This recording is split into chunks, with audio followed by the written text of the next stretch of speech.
Hello, everyone, and welcome here to the Volskaya Foundry Showdown. My name is Solid Jake, joined here with Jay Howe, and we have a wonderful show match ready for you in just a couple minutes here. Jay Howe, how pumped are you about this new map? I'm pumped enough that we were exchanging messages about this about 30 minutes ago.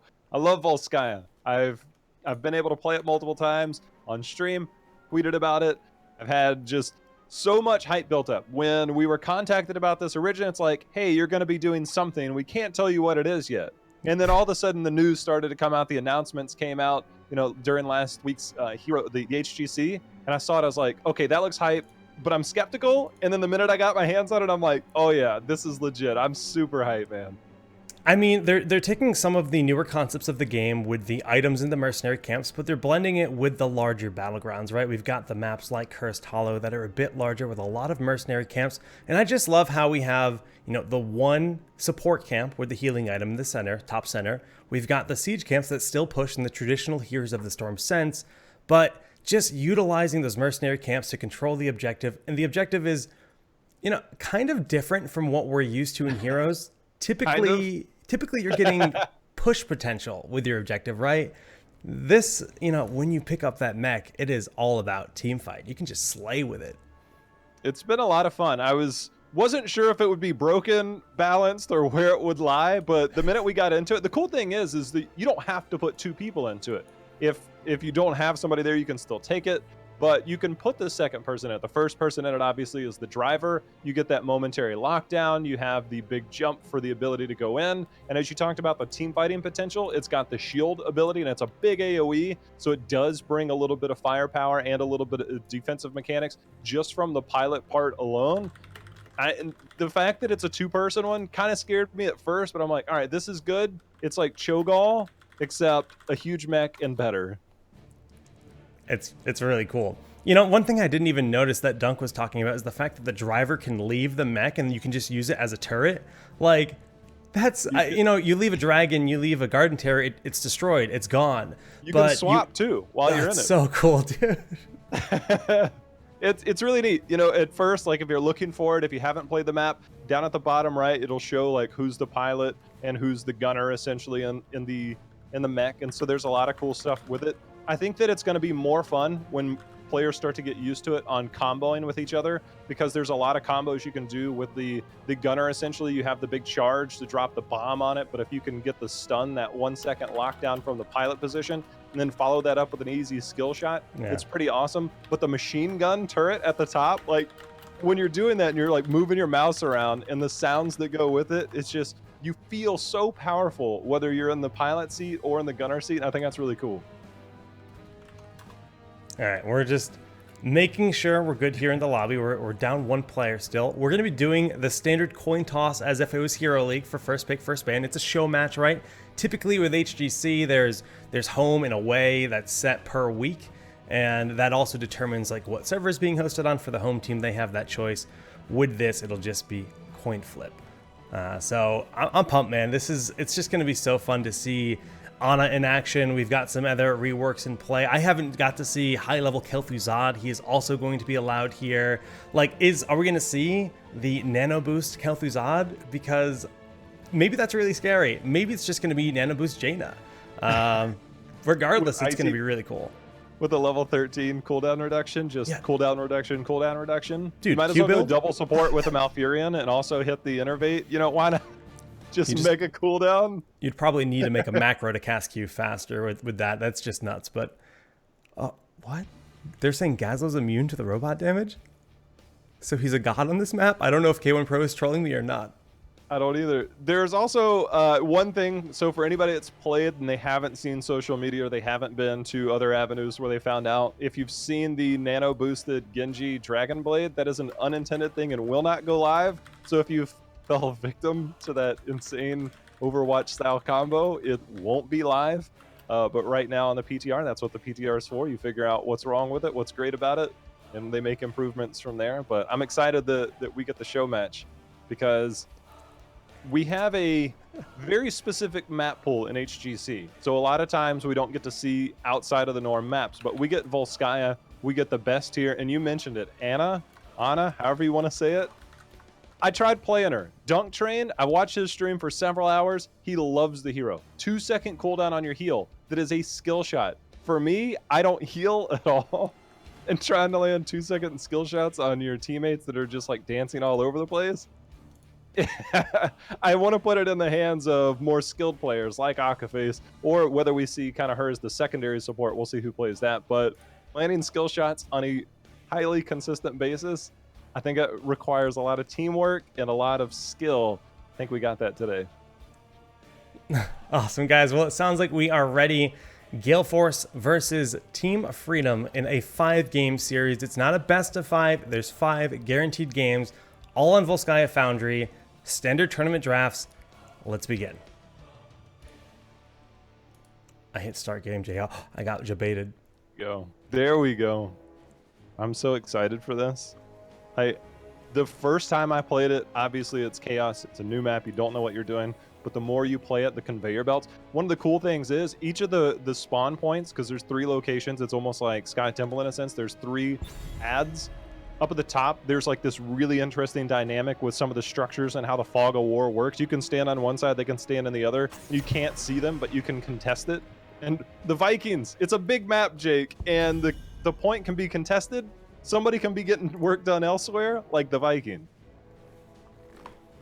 It is good to point out that Vikings you can't put 2 Vikings within the mech, just because how would you control that? They can't give you an additional set of hotkeys that have the same buttons, I guess. Maybe it would be doable, but it'd be very hard for the average player. So Vikings ban, I'm not sure if it's troll or if it's serious. I really don't know.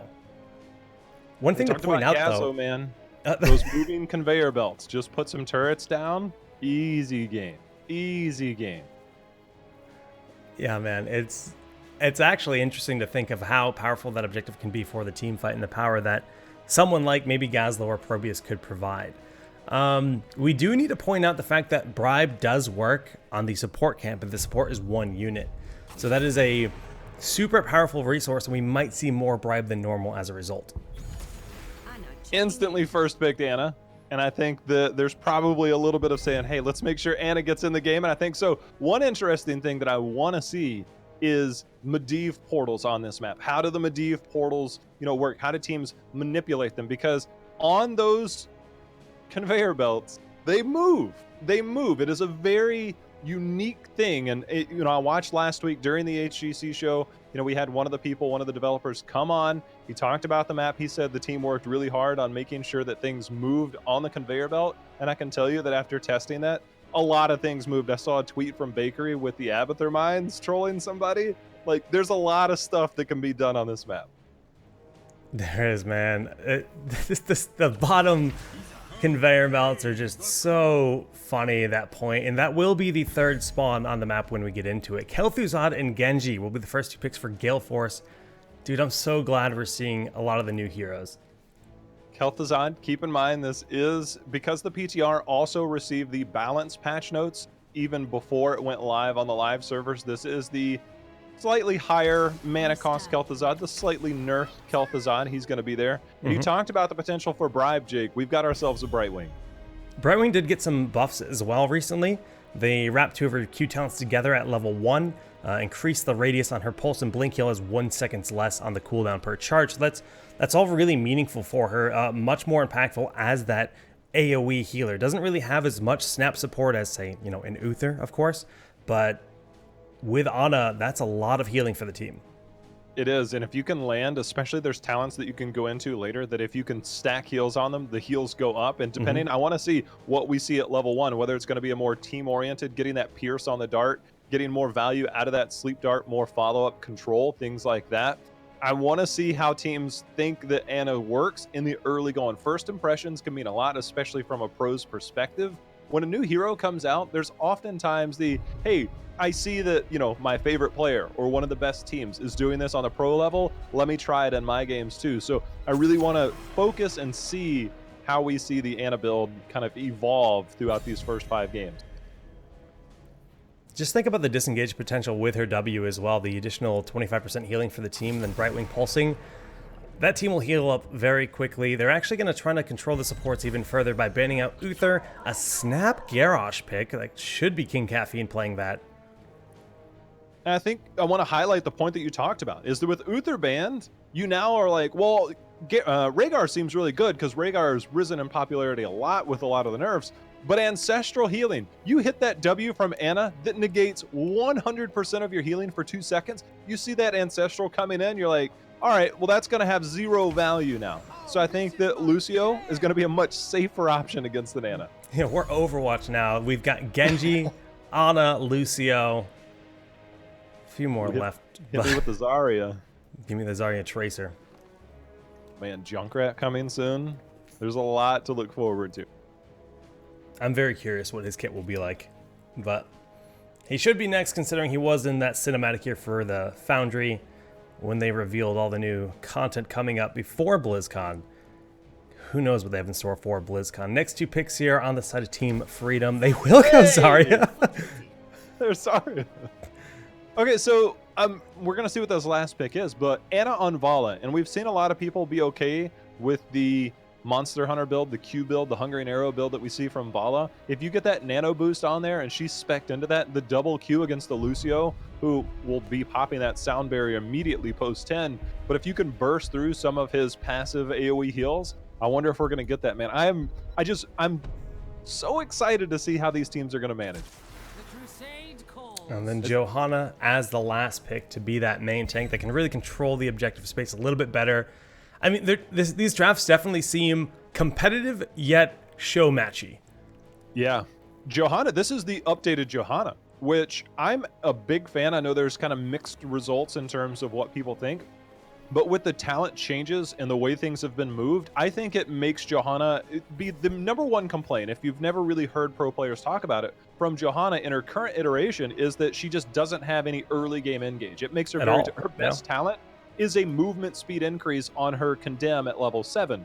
Everything else is like extra health, extra regen globes, things like that, extra healing at 4. Now, the talents have been reworked a little bit to where she has survivability at 1, but engagement tools at 4 and 7, which I think makes Johanna more potentially competitively viable. Maybe not high, but she has some tools now. I'm a big fan of the Johanna changes.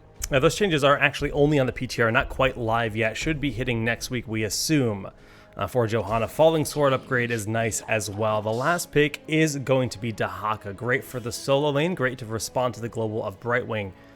But Tracer is left out. Feels bad, man. Tracer left out. No Tassadar, no Tracer. That's pretty much how it goes for a lot of these people. I think one thing to consider when you look at these players, when you look at these rosters, is that when you play around the conveyor belt, sometimes you're going on them the opposite direction. Heroes that have mobility will be able to excel on this. Heroes like Vala, like Johanna, who's got the iron skin, things like that to get around, move around, potentially the blink heal from Brightwing. I doubt it, but either way, heroes like Genji and Vala, I think, will really excel around those because of their mobility option. People that might be out of position or aren't familiar with the conveyor belts yet, I think team fights around the control points will be pretty interesting. It's definitely going to be fun to watch and see these teams get used to it, because we can't imagine they've played too much on the map so far, right? They're still focused on HGC. Gale Force hasn't confirmed themselves a BlizzCon spot, so I feel like there'll be a lot of learning happening for even the pro players on this map today. I think for sure. I'm pretty excited about this. Again, the distance between the keep wall and the keep itself is large. That's one of the things that stood out to me most. This is a larger battleground, and the distance between that is different. Other things that have been pointed out, the towers that we traditionally see next to the keeps are not there either. That's actually really cool. A lot of nice adjustments being made, opening the map up, making it feel like there is a ton of space. This is going to be a 5-game series, regardless of the results, everyone. Gale Force versus Team Freedom as the gates open. And Jay, the first takeaway is the music on this map is just way too satisfying. I'm one of those people that don't play with music. I'm going to have to turn it on now. It's worth. I don't play with music, but when we cast, it's always on. And King Caffeine just immediately trying to put that aggression on with the Garrosh, throws the spray in, does get the flip on Dansky, but of course Ana Zarya not going to be an easy pick target. It does give K1, or it gives Fan, an opportunity to start building up those stacks for his trade. Once you get that Blight up, man, it is the real deal. And, you know, I talked about the Johanna build. She's got two really, I think, good options at one. You get that extra, you get that healing. It's 30%, 20% up to 30, that Laws of Hope. You get that. It's on a shorter cooldown. But you also have, as we see a dive in, Nazma's in trouble. We also have Hold Your Ground at level 1, which is the Iron Skin shield increased by 20% and the cooldown reduced by 4 as Collusion somehow maybe survive. Look at the Brightwing conveyor belts. Yeah, that was actually really nicely done. The Genji utility not really hampered by the conveyor belts as other heroes might be. King Caffeine throwing the target away to get the peels for himself, but Akaface a little bit too deep and will end up losing his life. 1 for 1. 1 for 1 indeed. I wanted to further go on about that. The Hold Your Ground, the 4-second cooldown against something like a Garrosh that has that toss that's on almost a similar cooldown at that point. And so you have that availability for extra survivability around a tank that has that unstoppable on it. So again, the changes, I like them a lot, and I also like the adaptation in the build itself. K1 Pro just trying to put a little bit of pressure onto Nazmas, push him away from that wall, since he's been pressured very heavily in the 2-1 early when Brightwing was present there. We do have Lucio and Genji doing a fairly good job maintaining pressure here. I love Akaface just rolling around this center area. He's so fast. Wall ride plus that. Now he's going to check out, sniff out what's going on there. Know that he has the mobility to ride around walls, see what's going on, and also be safe. Because, again, with Johanna, you don't have the hard CC early, so there's really no threat. Oh, geez. Well, both teams going for that turret camp. That'll be a nice resource to utilize within this first objective. Spawning the control point now open. It's akin to many of the other maps where you do need to get 100%. If you get 70%, it doesn't mean anything. You don't retain that value for the next control point. It's 100 or nothing. 100 or nothing, and then I want to see what happens with the mech. I want to see if we have one person in it, 2 people in it, if somebody tries to dive behind it and force the fight as King Caffeine taking a lot of poke. But right now, the turret is down on the side directly in the middle. That's going to get cleared up. The other turret placed just off the control point. So positioning of the turrets seem to be in favor so far of Gale Force as they start to retreat. They're getting a lot of value, but this Johanna is getting tons of value as well, being able to stay on that point forever. As long as she maintains presence, they cannot get any control for Gale Force. And once you see they see that opportunity, they move on all in as 5 and push them away. So much healing for the team right now. The support camp was picked up by Team Freedom, and you see they're still glowing green as that thing. It does have that heal over time, obviously a lengthy heal. We see Gale Force conceding the control point as the rest of the team. And there's the mech, the Triglav Protector. I'm probably butchering that name, but that's how it reads to me. I'm going to go with it, J-How. I think you're correct. And, you know, there's so much utility. 2 players are inside that mech right now. You've got the gunner and you've got the mech to just siege up. Its damage on structures isn't anything like a, let's say, a Garden Terror, but it does absolutely destroy heroes. It's got CC. You can root a player and then utilize the Gatling gun and just tear someone apart. So much power there. Yeah, it's kind of like a mix of all 3. You see the laser beam that goes out. Its Q ability in the pilot mode does do 200% extra damage to structures, and that's kind of there. But again, it's nothing like that as Nazmus on the backside going to get taken down. Yep. But it's nothing like some of the other ones, but it has good all-around control. It has team fight capability and good damage on the structure, so you get a nice blend of both, I think. They're now working on the 4, but the Protector is getting quite low, only 4 seconds left in its duration, so those 2 players trying to get to a safe location. Garrosh can't quite pull it and flip it back like it could a hero, but still looking for it. Just trying to get him coming out. King Caffeine gonna throw over, and there's the Iron Skin for Johanna. She just simply walks away. The Cure gonna get caught in, and Fan continuing to put pressure on. And again, the Blight stacks, man, once those get up to 30, and if you get that right around level 10, the blow-up potential is insanely real, Jake. Yeah. So, J-How, since you can look at the talents, how is Kel'Thuzad doing in his trait right now? Let me go ahead and pull that up for you. He's at 18 Blight stacks, so he's a little over halfway there. He did reach the 15 mark, which means he does have shorter cooldowns, and Akaface is just sending everybody for right here. The sleep dart missing, and he is just having a good old time racing around here. Look at Dansky. Too funny, man. Too funny.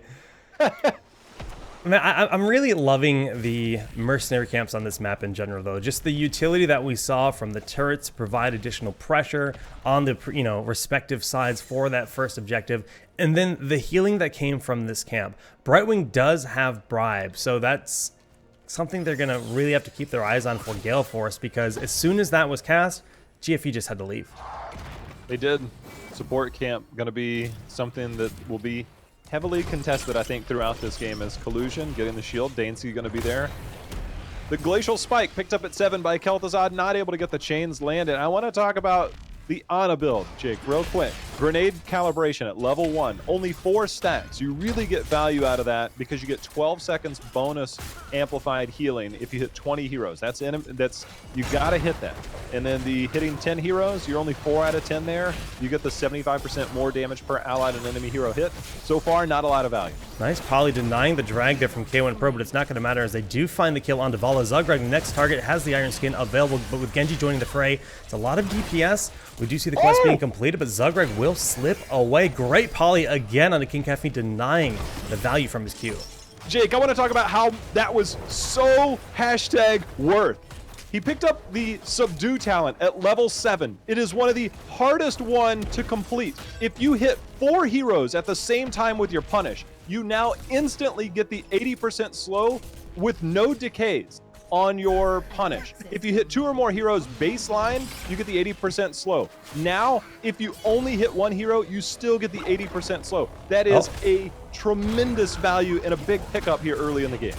No sound barrier this game as Lucio goes in there with a reverse amp. Good burrow, and the heals coming through for K1 Pro, but the expulsion zone working nicely to put K1 Pro away from the rest of his team. King Caffeine has some nice heals applied, but they need this objective this time around.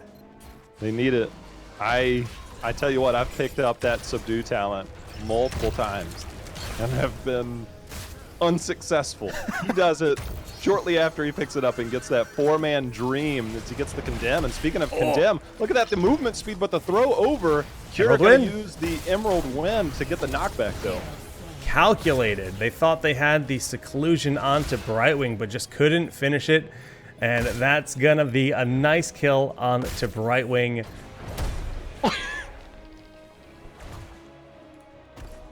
Looks like Udall's gonna rotate down to bottom to start cleaning up. Yeah, and they're gonna give up another objective here, not necessarily valuing it because the way things have played out have not been in their favor. Dansky going in now has minions in the way. Will go up, try and take advantage of that. Feel the heat picked up at level 1. And Collusion the whole time putting Dahaka to sleep. Remember, when you do get it attacked, if you are asleep, you instantly wake up. I'd like to think that's the case in all facets of life. Johanna in the driver's seat, Vala hopping in the gunner's seat to bring the pressure onto this top 4. Nice poly again, but they're trying to save Zarya. They pull him back in. Dragon Blade is doing its worst, but it doesn't seem to be enough. The lack of sound barrier versus double support just makes the amount of sustain on Team Freedom so much more substantial. It does. And I tell you what, Fan desperately trying to get to those stacks. He only has 23 Blight stacks, and I tell you what, the threat of Kel'Thuzad still is not there, but when he gets that, it's going to be something. As we see, the Protector is just zoning out everybody, just terrifying. If the laser goes down, there's so much damage potential coming out as the Gunner continues to fire. Yeah, I like what you said about Kel'Thuzad. I mean, it's 75% more ability power, and honestly, he's undertuned without that, especially at level 12, level 13 in this game. So he needs to complete that quest. Not too far off, but it will make a big difference as Dansky does get thrown in. A chain goes down, and Zugrug has left the game. We've got a bit of a pause here. Standing there. You know, we got to talk about Ana some more. Eye of Horus was picked up, not the Nano. So despite Vala going into the Hungarian Arrow build, Zugrug is back. Despite her going the Hungarian Arrow build, not going Nano Boost for the short cooldowns and that burst damage, maybe feeling that it's not enough. Yeah, that's interesting. But at the same time, Eye of Horus is just, it's such a cool ability. 8 global shots from Ana. It gives you global presence on that hero. It gives you the ability to poke down structures if you need to. Say the keep is nearly dead. Lots of great utility on a 1-minute cooldown. Definitely a fantastic ability. So far, things seem to be in Team Freedom's favor.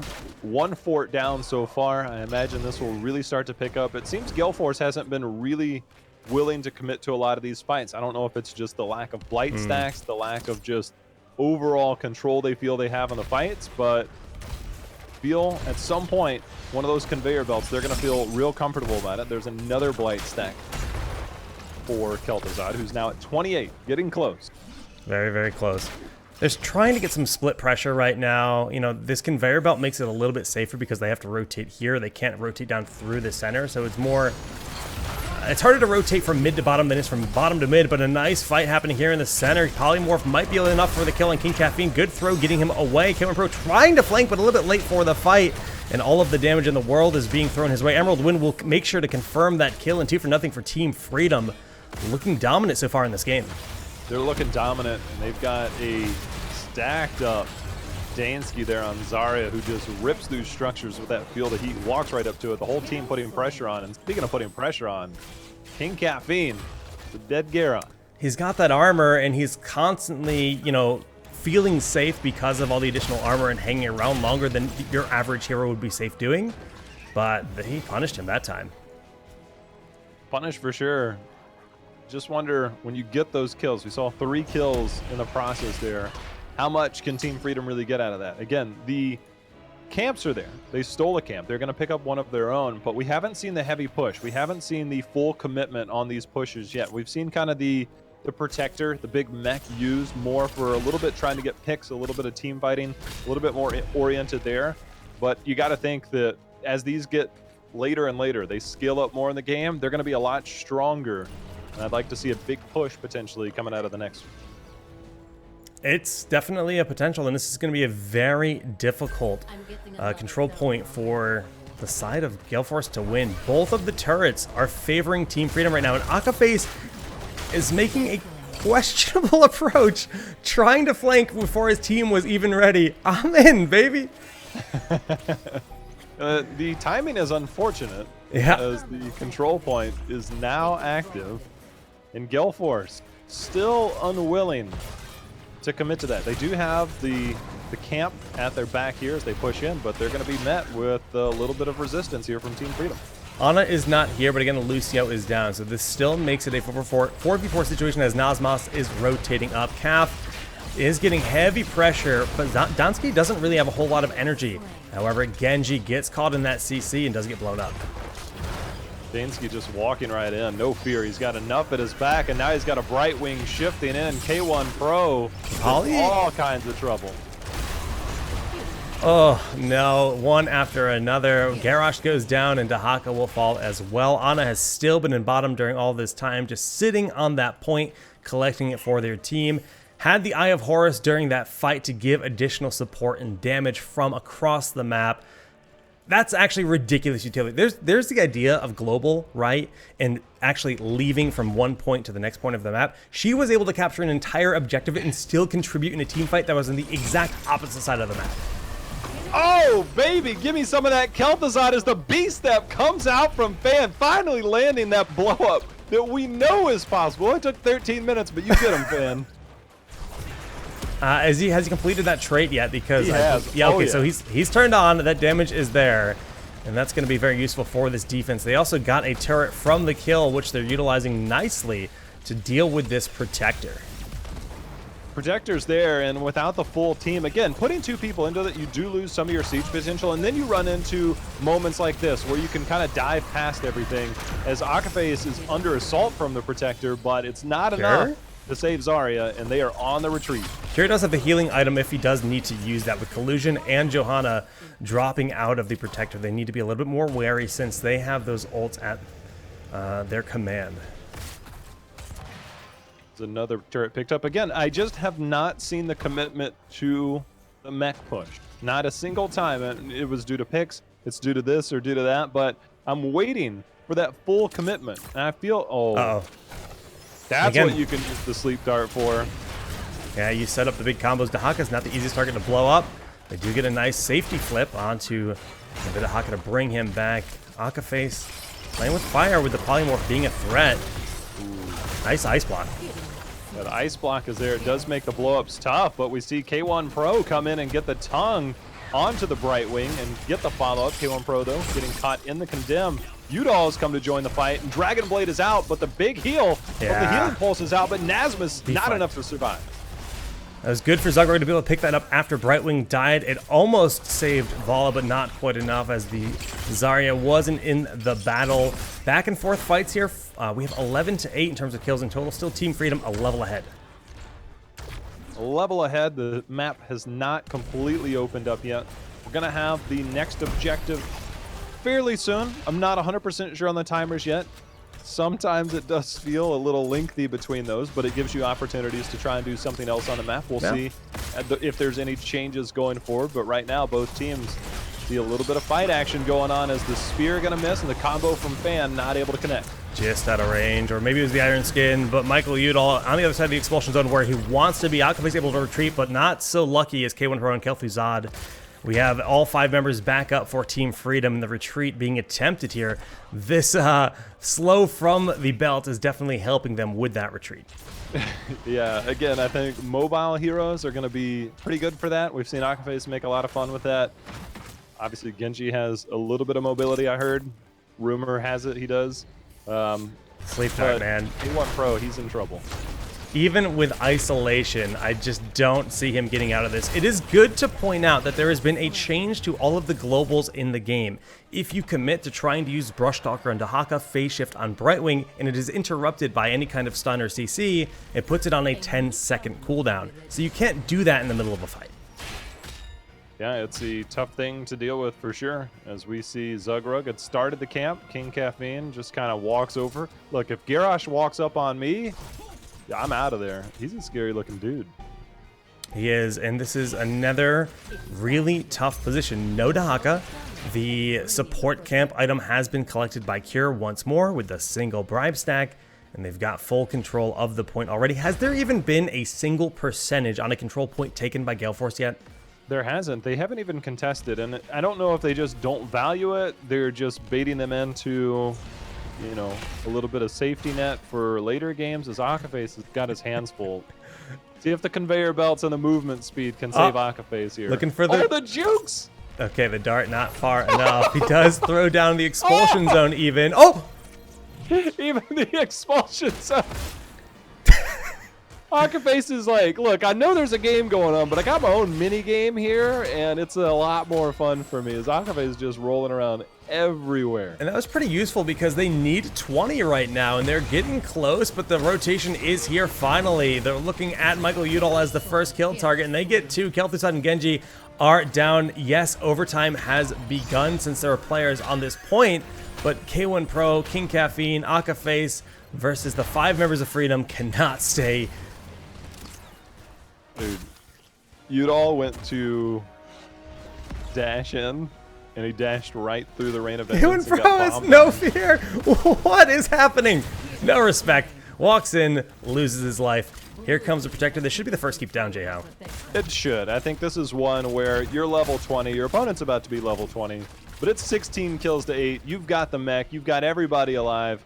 It's time to do work, and maybe they're familiarizing themselves with this. They're still practicing, they're still preparing for HGC, so maybe they haven't had a lot of time to be on the PTR, but you can see this thing starting to come online, doing some big value as it hits. I mean, you hit Q with this thing, look at that, just annihilate structures. That 200% bonus damage is real. Yeah, it is a tank, man. It's just putting out huge damage. 20 is finally reached, but still Dahaka is down due to his silly play trying to contest that space near the control point. They're working on the core here in game number 1.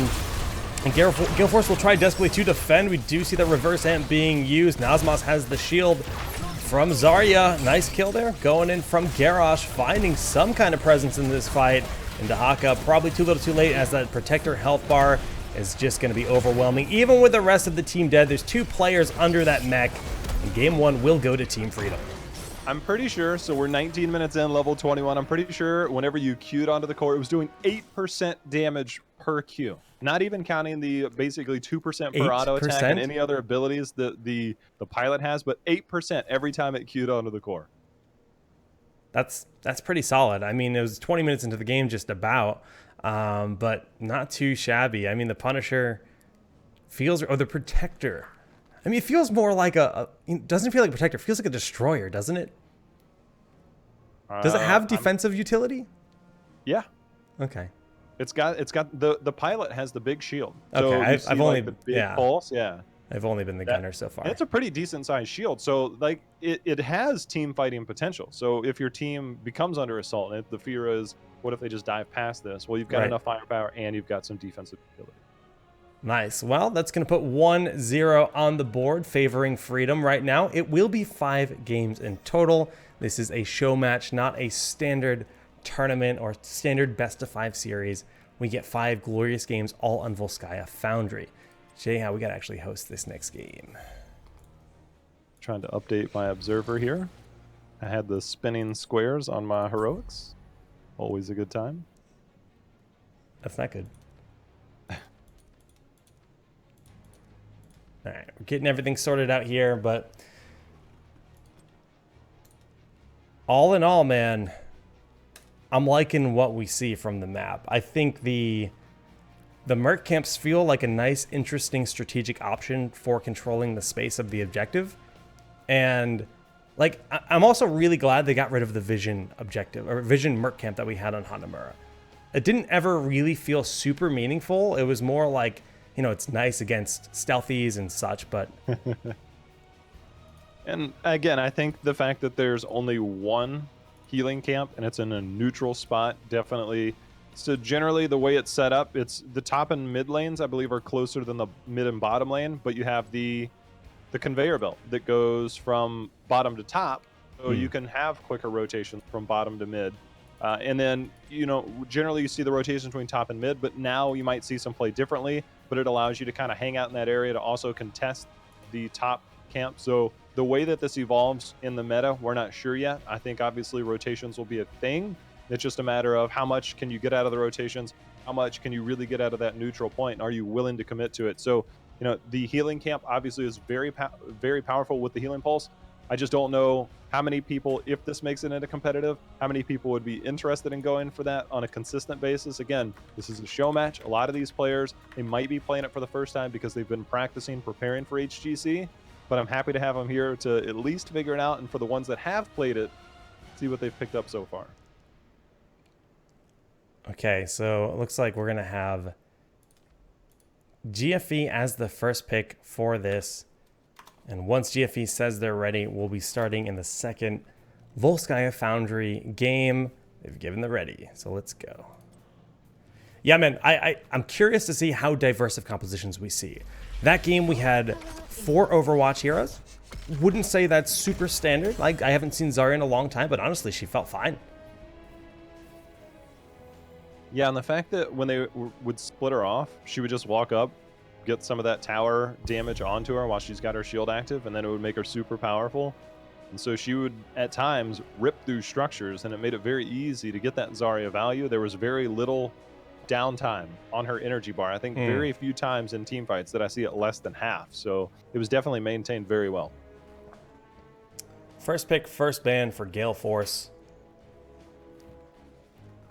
I'm not sure what we'll see, how serious the bans will be. I know a lot of these guys just want to get their hands on the new heroes like Ana and Kel'Thuzad. Genji currently being hovered.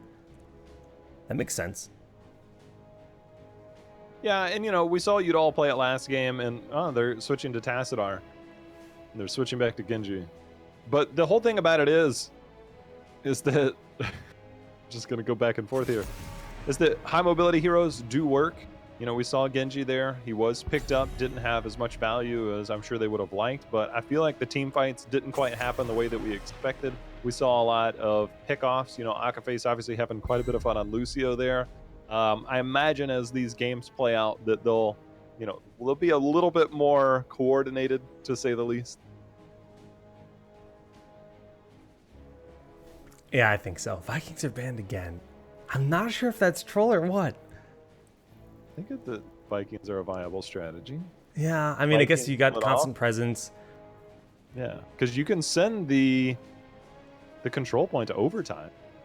And the entire time, Vikings are just like, you just keep stepping onto that pad. I'm going to keep pushing these lanes. Will they go for the first pick, Ana? We saw Kel'Thuzad, what was it, level 13 when he finally completed the trait. Yep. When that really gives them the the kill power, right? You've got, all right, King Caffeine wants the ETC. Maybe we might see a Udall ETC. That's true. We see Lucio Genji on the, because they have been using it more and more with the stage dive that we've seen in the pro scene. It's kind of like it. I'm telling you, man, this reminds me of last year. It was all mosh pit all the time on ETC, and then somebody's like, "What if we use this?" Then I remember the plays from Wubby. You know, we talked about this during the Open Division.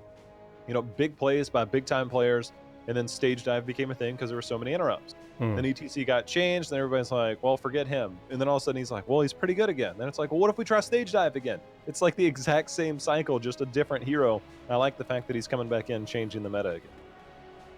It's funny that you mentioned Open Division because that's winding down as well. I mean, we've seen so much ETC there, and I think that'll still remain the case in playoffs in just a couple weeks. But with ETC, they've got a nice main tank for controlling that front space on the point. Last game, they ran solo support Lucio without sound barrier. This game, they're going Abathur as their global, and then we're going to get to see the Illidan play with the Abathur hat. We've already talked about those toxic nests on the belts, and that's going to be really fun here. It will be fun. I wonder if we'll see, because it's a big battleground, and I know it's not traditional, but this is the show match. Maybe we'll see the increased damage at one, maybe the global nest picked up at one of the later talents. That'd be really fun to see if we go into that. Just go full nest 147. Don't know if it'll happen. By the way, Jake, so far, nobody's picked up Ana. It's a bit surprising. And Brightwing did get banned. Brightwing is another global, of course, but also is a good counter and good ally for Illidan. So in a way, that's good. I'm curious what they're considering here. Like, you got to think about the other snap stun supports that do well in the back line. I don't know if they're fearing Lucio Uther, but it does happen because Lucio's got a lot of AoE healing. Uther's got the snap healing for your team. The double support is still very prominent in this game right now. I don't know if it's just because you said Lucio and I looked over at Illidan and I thought that looks like a mask, like a luchador mask. I was like, what? Ooh, But cool. either way, the Zeratul, you know, there was an interesting interaction that I was a part of with a VP. Obviously, the VP kind of stops everything. We'll see how that plays out. The Zarya picked up again. This time we're going full Overwatch here. We're going full Overwatch. So does GFE politely give them Ana? Politely. They could still run Tracer technically. Yeah, solo Lucio would seem scary, but I feel Overwatch is, unless you snipe Ana Tracer, which would, I think, be an absolutely terrible draft. But can you imagine you're Ana and you're like, Illidan, I'm going to need you to stand still because I'm trying to heal you. He just flips away from the darts every time, yeah. It's like, stop auto-attacking, because when you auto-attack, there's a heal. All right, Rhaegar. You get the cooldown reduction. You have mobility.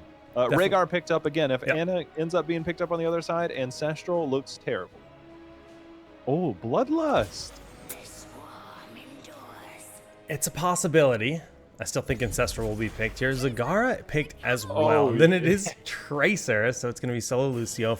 So they got, you know, 2 Overwatch assassins, 2 Overwatch tanks, and an Overwatch healer. I respect that. Feels bad, no Ana, but I think this composition makes a bit more sense if you're going full Overwatch and you got that double tank, that nice mobility between Genji and Tracer, and trying to heal a Genji is a difficult task. And you already have Lucio, so just let it roll. Ana will show up in a later game. Yeah, we got at least 3 more games after this, or we have exactly 3 more games after this, rather. So I'm sure we'll see plenty of Ana.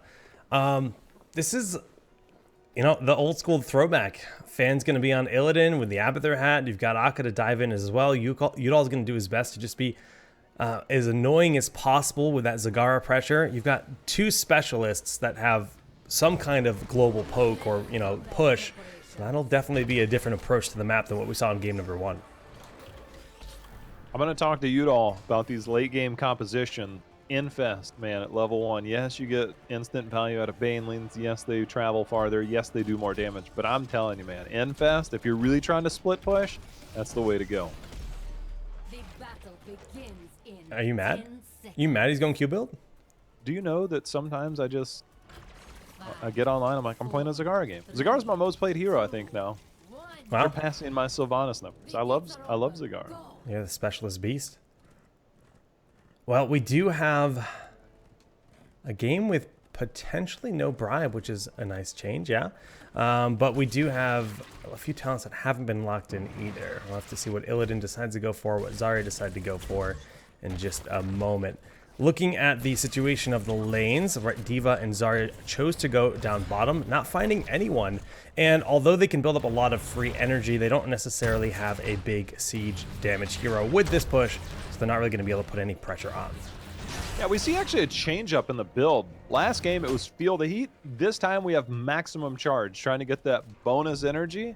So we'll see if he can obtain that. Already 19 seconds and counting on that. But I feel they were escorting the Zagara top, and I feel that sending a Tracer and Genji onto an app or a Zagara is a pretty good solution for dealing with a solo lane Zagara. Yeah, even with creep spread, you know, her movement is faster, but nothing compared to Lucio, Tracer, Genji all in that lane. The Overwatch heroes tend to have some ridiculous mobility options for them, and Dansky will be just fine here. Actually turning onto Akaface with the Pulse Bomb. Good peels attempted, or at least body blocks attempted from Nazmas. The peels from that power slide in ETC will get Akaface to the well to heal up. I like how Akaface is so used to the fact that he's like, look, every single game that I play is live. And so he's like, I know that camera's gonna be on me because you're spraying behind the wall. Nobody's seeing that except for the people at home. Gotta love a man with some style. He's got it.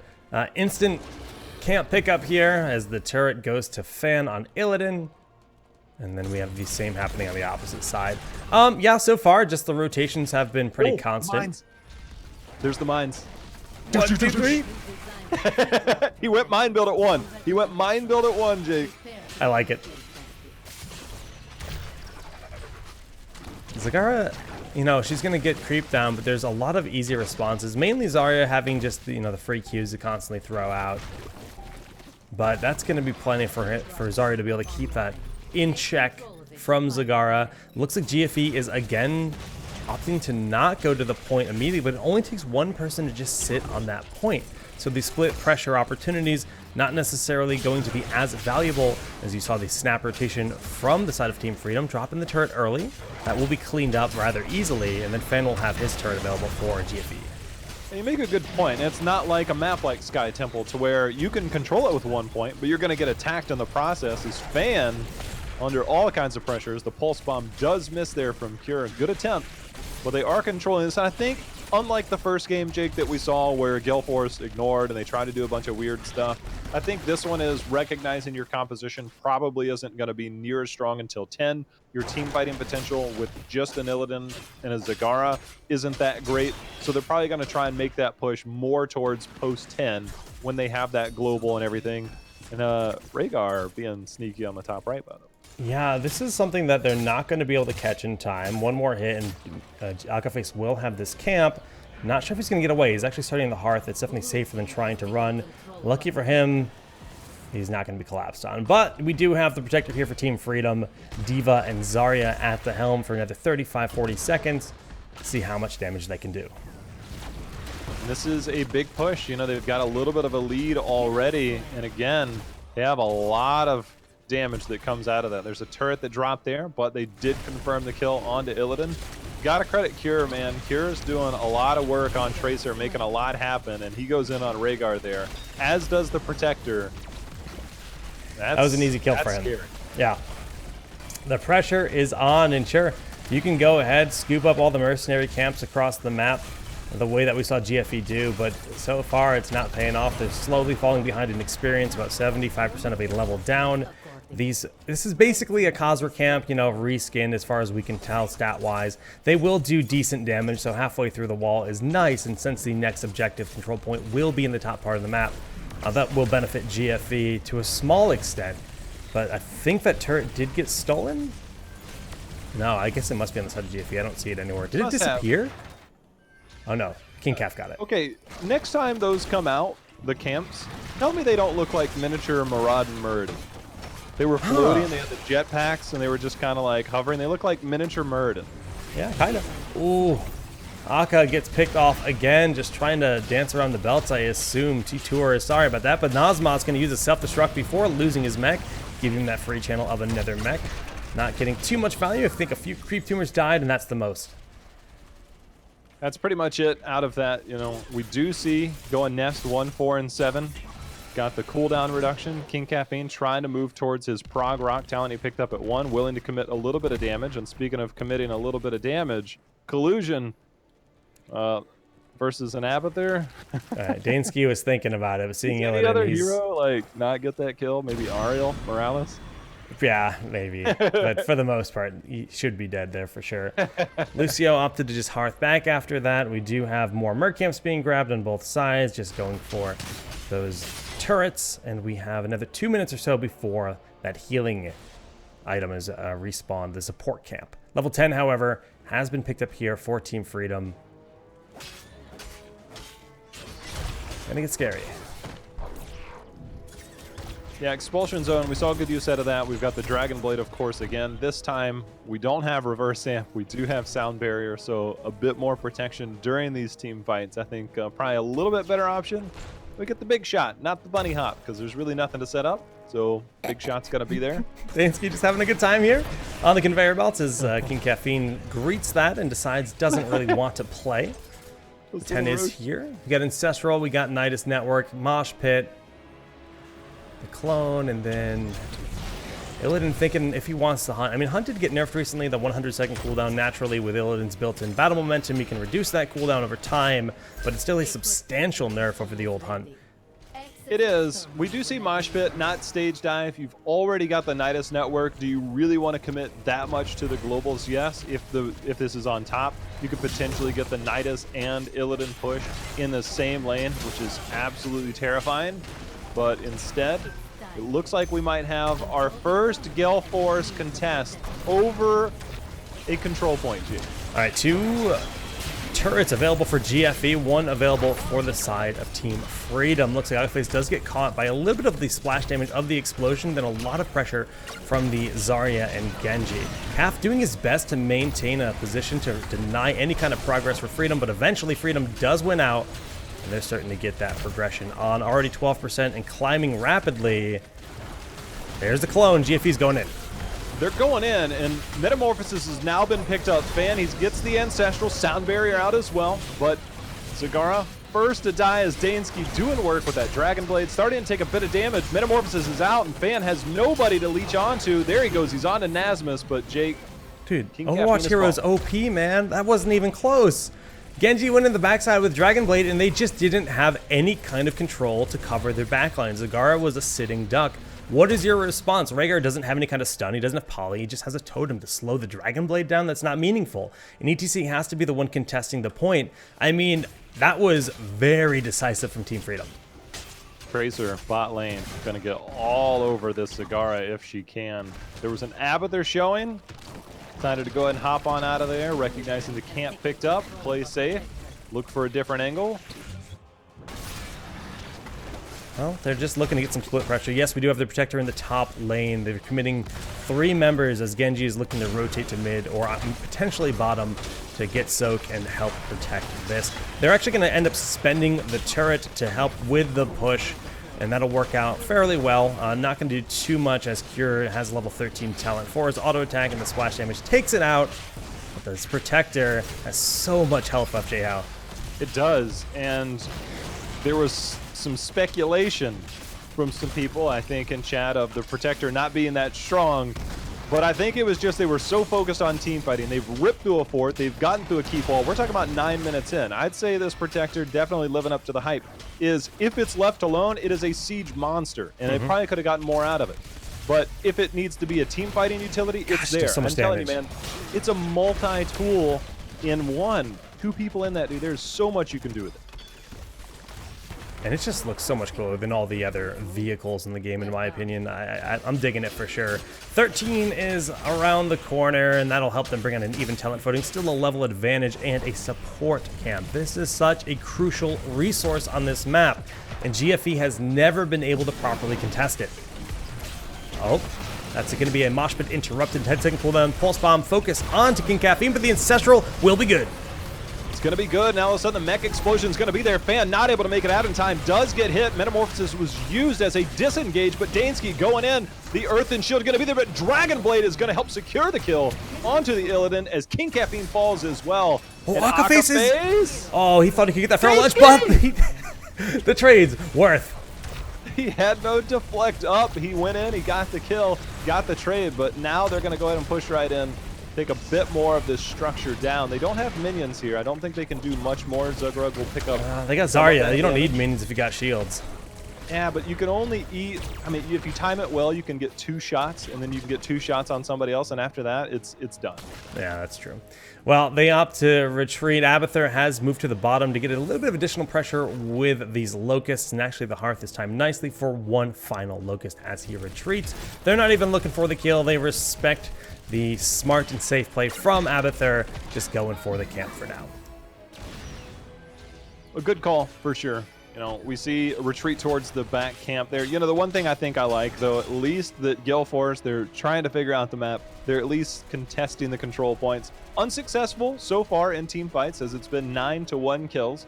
But again, as this team gets later and later, Abathur definitely helping now post 13. You'll get that heal with the Soma transference. You got to expect there'll be some additional tools at 16 that will help as well with the slow, with a lot of things that can go in. But on the same side, Genji and Tracer have been wreaking havoc for Gale Force. Akaface, again caught in a bit of an awkward position, decides to hop out of the wall form and throw his life away. He did manage to drop that turret, so at least he didn't give that over to the enemy team. One shining moment there. That works. You know, the one thing about the Zarya build, defensive shielding at 4, means that you get the 50 physical armor after either the personal barrier or shield ally breaks. And then also endurance training at above 75 energy. Zarya gets 20 armor. I mean, she is just super tanky into this build with max energy. And I think it's just a very difficult thing. Ooh, nice block there. But it's a very difficult thing for Illidan to get through, not just on Zarya, but for the team in general on the side of Team Freedom. This is tough right now. We've got the moving turrets using this belt and the bottom point, the bottom control point. Definitely the weirdest of the 3, but that's the least common as well because it's the 3rd and 6th point at most. And I don't know how many games will go to point number 6. That's an interesting thing. Cure already used his rewind or his recall, so that's going to be contested. Now they're going to commit to the top push. You know, they're going to be willing to give up a little bit. If you look at the minimap, Zarya's down there trying to get a push in the bottom, softening that lane up so that when they do get the mech, it will make it easier to push in. Instead, we're going to have this big push. And I talked about the Zagara Illidan threat. What happens when he had 2 more members? Because this is a lot of damage coming in real quick. Yeah, they're looking for that keep. I mean, the split pressure is definitely an opportunity, especially while Tracer is down. They can't fight at full power anyways, so that's an advantage that's being abused right now from GFE. Self-destruct thrown out from Nazmos just to try to build some space and deny 3 members siege for the next few moments, but this keep is down. Protector on its way in the bottom lane as well. We'll see if they can get a keep, but the retreat is needed sooner than later if GFE wants to keep that keep alive, and they're doing everything they can to deny it. Look at the Locust Nests.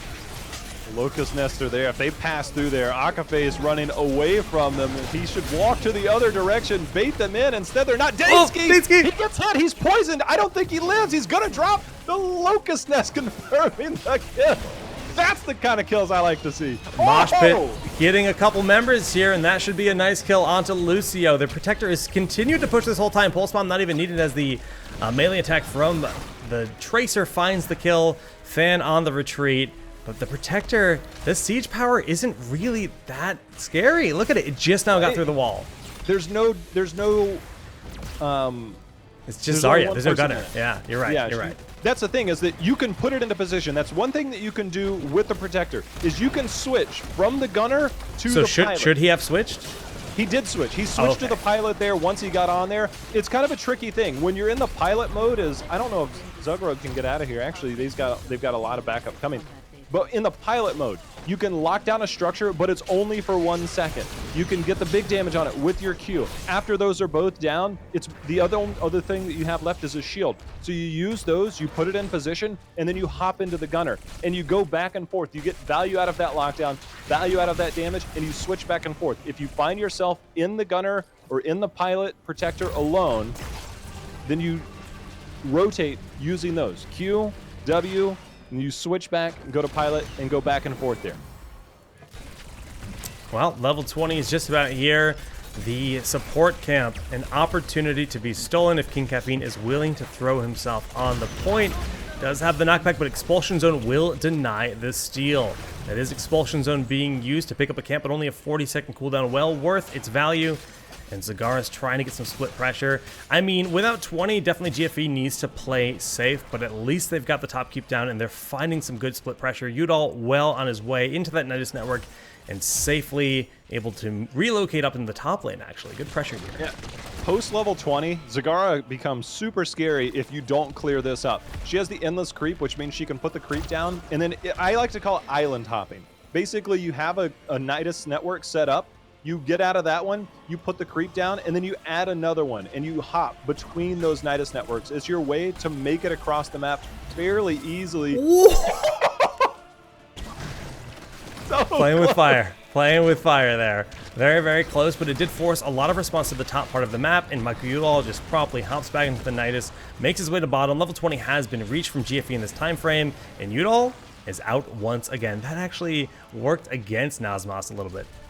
It's a tricky thing. If you're playing Zagara, one of the things that's you can do is you put one there, you put one nearby. They think that, oh, they only went to that one, and then the other one is nearby. And you can see, sometimes you're thinking, oh, they're too close together. But if you can fool the enemy into thinking you went through one and the other one's hidden, or vice versa, they don't go far enough to find the other one, that other Nidus network is just scant pixels away.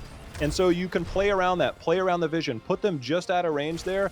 As a Zagara player, I think that's a wonderful move that he's doing there in the bottom lane. He still has creep in the top lane, so he can do that island hopping later, try and backdoor the core if needed. Something they're going to have to worry about. The next point, will GFE actually contest? I guess we'll find out any minute here. I like the positioning. They're kind of spread out. They do have a lot of this global utility. Zagara is continuing to show in the bottom, just saying, hey, look, I'm here if you want to try to send one or two members down. If that did happen, GFE could try to then pincer assault and just flank from both sides. But no, they've given up that opportunity as Zagara has moved back to the bottom. And they're looking to just kind of maintain presence at the top part of the map. If you've never seen Gale Force and you're not a big HGC watcher, Gale Force loves to do this. They love to create chaos on the map with global heroes. They love to force out responses. Late game, it's a make or break moment for them. If it works wonderfully. If it doesn't work, well, trust me, you know it. And right now, Gale Force continuing to try and apply the same principles here on Volskaya. It's really interesting for me to watch. Just because brand new map, man, you still don't know what the meta is. Level advantage and item advantage. The turret will fall soon. There's still the healing item on Collusion right now. Yes, it's still contested, so no one is getting progress as long as it is yellow for this fourth control point of the game, I believe. But Michael Udall has left the fight and is pushing in the top lane with catapults, forcing Genji to go back there. Abathur clone being utilized to make this safe, but Dragon Blade now out in action. But Dansky is so very low. Udall's got to be careful. He might have overstayed there as Tracers join the fight.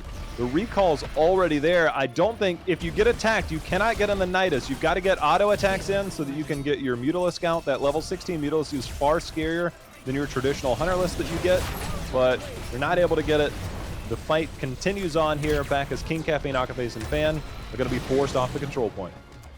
That Overwatch mobility of Tracer and Genji, too much for the double Zagara in their attempts to pull them away from the control point, and Team Freedom continues to dominate every single control point. They now have a hero advantage, an opportunity to get a free keep.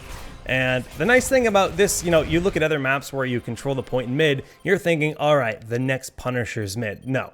They can take the Protector wherever they like. They can bring it straight down to the bottom and continue to pressure the core directly. Well, no Zagara here, only Fan for defense at the moment. We're seeing King Caffeine trying to line up something. He's going to have to land the mosh pit as the shields are starting to fall. Zarya doesn't have super high energy. The sound barrier's out. Let's see if he can get it locked in. King Caffeine's got to keep him locked down. Metamorphosis is out, and the Diva is exploding, and so is the core. Dansky will fall, but the core is so very low, and the Protector has a full health bar. It's well on its way towards the base. Looks like Team Freedom will be going up 2-0 as the current standings of the show match. Yeah, they've done well. It seems every time late game they turn it around. We saw the double Zagara backdoor push didn't have the effect that they wanted. So close to killing Genji. Yeah, I mean the Genji almost died, but Tracer's like, wait a minute, I'm a lot tougher to kill. So good attempts there. I think the good chaotic approach. I'd like to see Gale Force continue to try different stuff. You know, we saw an interesting game 1 approach. Saw a full Overwatch team from Team Freedom in game 2. Sans Anna? No Anna? What? I'm sure we'll see some Anna in the next few games, though, for sure. I hope so. I want more Anna. It's Anna, J. Howe. Get with the program. I'm from Kentucky, man. Like, aunt, like, Anna, Anna. I don't know. I can forgive you. Jake, setting up the lobby here for game Jockey? 3. Jockey? Don't you dare. Alternate pronunciation.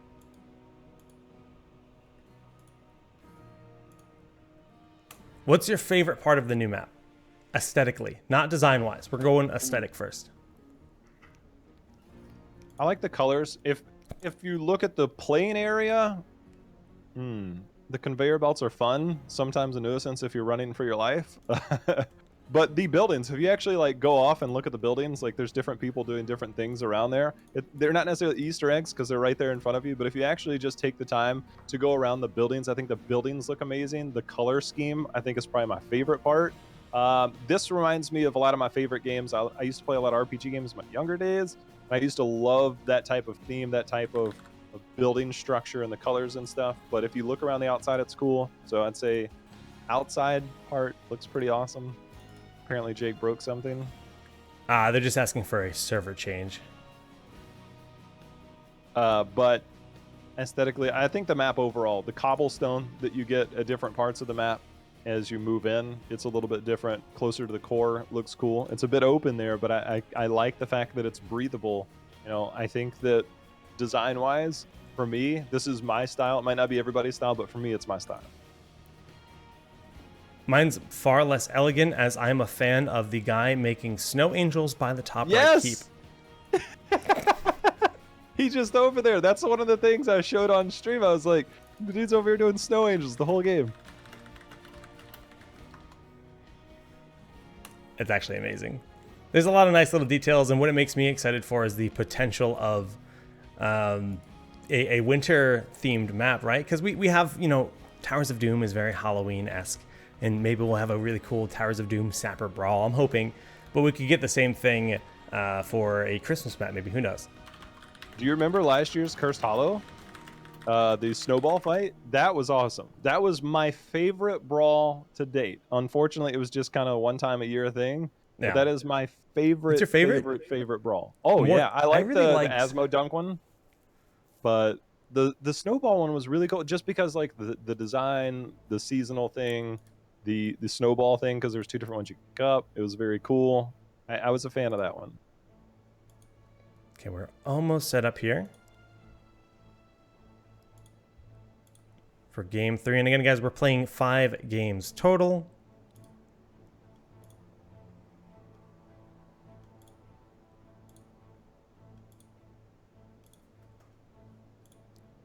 I sent you a quick message off to the side in case sure. That. I'm ready. I want to see Anna again. Yeah. I think she'll be played here. I'd be shocked if she isn't. 2 people on the same team said their first pick. The other guy said we're first pick. I believe Cure and Fan will be the crowns as well, by the way. Okay. Just setting things up really quick.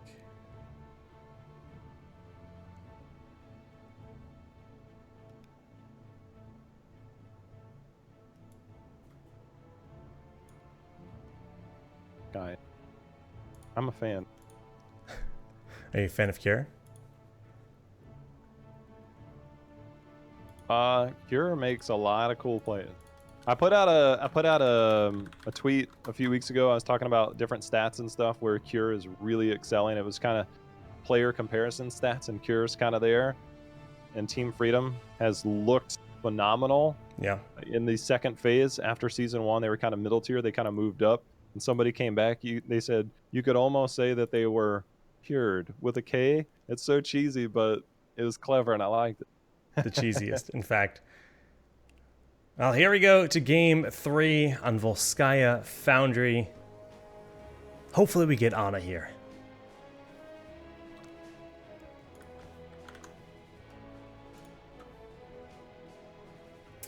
Okay, so for Foundry, we've seen the full Overwatch comp out of Team Freedom. I don't think that's at all meta. I don't think we're going to see that again, but it is a show match, so pretty fun there from Freedom. They have banned Vikings every single game and will continue to do that. I don't actually recall the GFE bans. I think they banned Genji once, or maybe they considered it, but Tassadar seems like a pretty likely ban in general. He's always very good. Ooh, hovering to Genji. They will go for a Genji ban. In game 1, where we had first pick for Freedom, they went Ana. They're going Abathur, taking that away. But Tass is left open. Now, knowing King Caffeine in the past, King Caffeine actually played very little Johanna. Or, in fact, he didn't really like Johanna. I'm curious how he feels about the Johanna changes and if we'll see that. Akaface, very much a big fan of Brightwing across the board, will be getting his first Brightwing game there. Unless, of course, they do a double support and force him onto a different hero, but I think that's pretty unlikely, J-How. Brightwing extraordinaire. Would you say he's legendary or just an extraordinaire? I don't know. We'll have to see with the upcoming Brightwing change. Yeah, I mean, it's nice quality of life upgrades. Seems stronger. Oh, she's definitely stronger. I just don't know if it's super meaningful compared to some of the other reworks we've seen. Like, I think she'll be played for sure. She has a global and super useful for that bribe on this map in particular. They go Brightwing Tass right out of the gates. Ana, snap response for Freedom. You know, the old school way on the PTR was when a new hero would come out, you just pick Abathur and clone that hero so you could play it if you didn't buy it right away. Now, if you haven't been on the PTR in the last several months, there are ways to obtain gems. Obviously, PTR only, not for live server. But if you want to play new heroes, especially when they come live on the PTR, hop on there. There's a quest on there to get gems so that you can buy the hero and then go through. Obviously, that's PTR only. That's the only disclaimer I will put out there. It's PTR only, not on the live server. No more having to clone Ana. That would be silly. I wonder how they'll build Ana. She's got some really interesting talents. Like you mentioned, we ended up seeing the Eye of Horus in the one Ana game we saw, the first game of the series. But there's definitely the fact of the matter that Nana boosts with any kind of mage or any kind of ability power hero. So it doesn't have to be a traditional mage. One thing we talked about in Town Hall last night was the idea of Sonya, and it doesn't necessarily make sense because Sonya has a maximum amount of rage and like she can't generate it. There's no way to give her additional rage other than her, getting it naturally through her kit. And yes, you'll get more ancient spears, but does it pan out the way maybe a Q build Jaina would? Just slam build, just full slam. If you can auto attack and build up enough rage with Wrath of the Berserk. I don't know if she can afford to continue slamming for the full 8 seconds. I haven't tried it. I don't know, but it's definitely scary to think about. I love the fact that Ana forces you to think about things like that. It's not just about what can I do with this hero, it's about what can I do with this hero and what can my team do with this hero. So I think that's really cool. It's kind of like Medivh-esque. Yeah. Yep, oh god. Without the protected. The Medivh Ana is actually insane with Master's Touch. Did you see the March replay? Dude, it's so funny.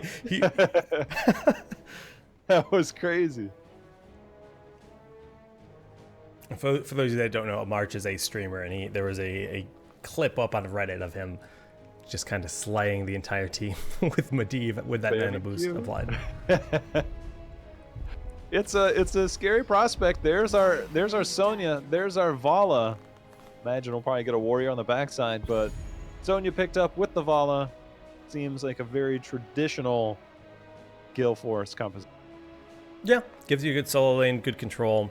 Merc camps are going to be very easy. Brightwing has the bribe utility. They always want to have that global pressure, that global presence of some form. And then you got Vala for the big numbers. Big assassins will be needed here. I'm curious if we'll get the Kel'Thuzad or something, or maybe the Jaina to go with that Ana with nano boost. I'm hoping for it. I would not mind at all. I think with this composition, you know, Sonya, outside of a Sonya leap in, Vala with a double support tends not to dive too heavy, and you can possibly afford to go Jaina. I think heroes like Jaina sometimes struggle in kind of the open areas. It's easier for people to dodge skill shots. Or forget that, just go nano boost Murky and just slime people to death, Jake. I really hope we get to see that, J-How. Slime Talon at level 4, stack it up, get that damage, get all the cooldown talents around it as you progress, and then nano boost to Murky. Oh my goodness. Murky gives you a Murky bribe. with an Abathur hat too. Yeah, Abathur hat. You got a fishy deal. I actually really like Murky here, and the last pick will be Arthas for King Calf. Ignore the Kel'Thuzad, focus on nano boost Kel'Thuzad. Murky. Clearly new meta. New meta. Oh man. Team Freedom has been dominant in this series so far, and if they do it again with Murky, Dan's game, man. Don't want to be too savage, but you just kind of pulled the sheet over Gale Force, send them on their way. I can't even beat a Murky, but I mean, for what it's worth, I'm not saying that Murky's a bad hero. I'm just saying He's not standard. Yeah. In competitive, he's definitely not near the top tier. But one thing Murky does have, Jake, bribe. Yeah, a fishy deal is absolutely a talent I expect to see in this game. But we shall see. Got it on both sides. A fishy deal, and then, of course, Pixie Charm, which is Brightwing's version of bribe, old school. If you guys aren't familiar, it used to just be one name only, bribe, that they made very hero-specific things that have different requirements, and Nova has a cooldown reduction on it. Begins in 10 seconds. Yeah, that's actually cool. But no Nova in this game. Maybe in one of the next two that are coming up today. Ana went for the piercing darts. It's such a cool talent because it basically rewards you in your healing dart by hitting your sleeping dart. You know, you get the benefit on the sleeping dart as well, but definitely going to be fun to watch that progress for Collusion. I think he has hit 20 total for the healing dart upgrade, right? Yeah, 20 total for the healing one for sure. That one can be pretty impactful, and it's pretty long. You said there's no Nova, but Ana's Q is just like Nova's Q, so kind of the same. And if you go Eye of Horus, you're Akaface? Wait, Zugrug's trying to backdoor minions. Look, okay, I want to talk about what he's doing. He's trying to backdoor minions. The pig goes across there. Last weekend, if you missed it, for Tricked Esports, European team, we had Alex the Pro G use Zul. He backdoored a minion wave at the beginning of the game. It's something that I've been advocating for a long time. He used it multiple times, had a lot of really interesting macro control for heroes that you know you're either safe to do it, especially against these Vala comps that we've seen, which is what he did on Cursed Hollow, or with a Murky where even if you die, it's no big deal. It's pretty. He's doing it at the top left. This is something that I've been advocating for a long time. It gives you lane control. It gives you lane control. You don't necessarily get a ton out of it, but the lane control is pretty significant if you're trying to control solo lanes or if you have an Abathur. It's a weird thing. I could go into it at length. It's a show match. We'll save it for another day. Yeah, definitely a safe character to do it with as well. I mean, you're not going to be punished too hard. Very nicely done there from Zul, getting 2 stacks on the trait. And Murky isn't leaving. Okay. Again, They if he sniffed it out. dies, They're committing 2 people to kill a Murky, though. Like, Team claims first. they and didn't even in get it. return, The Keep did.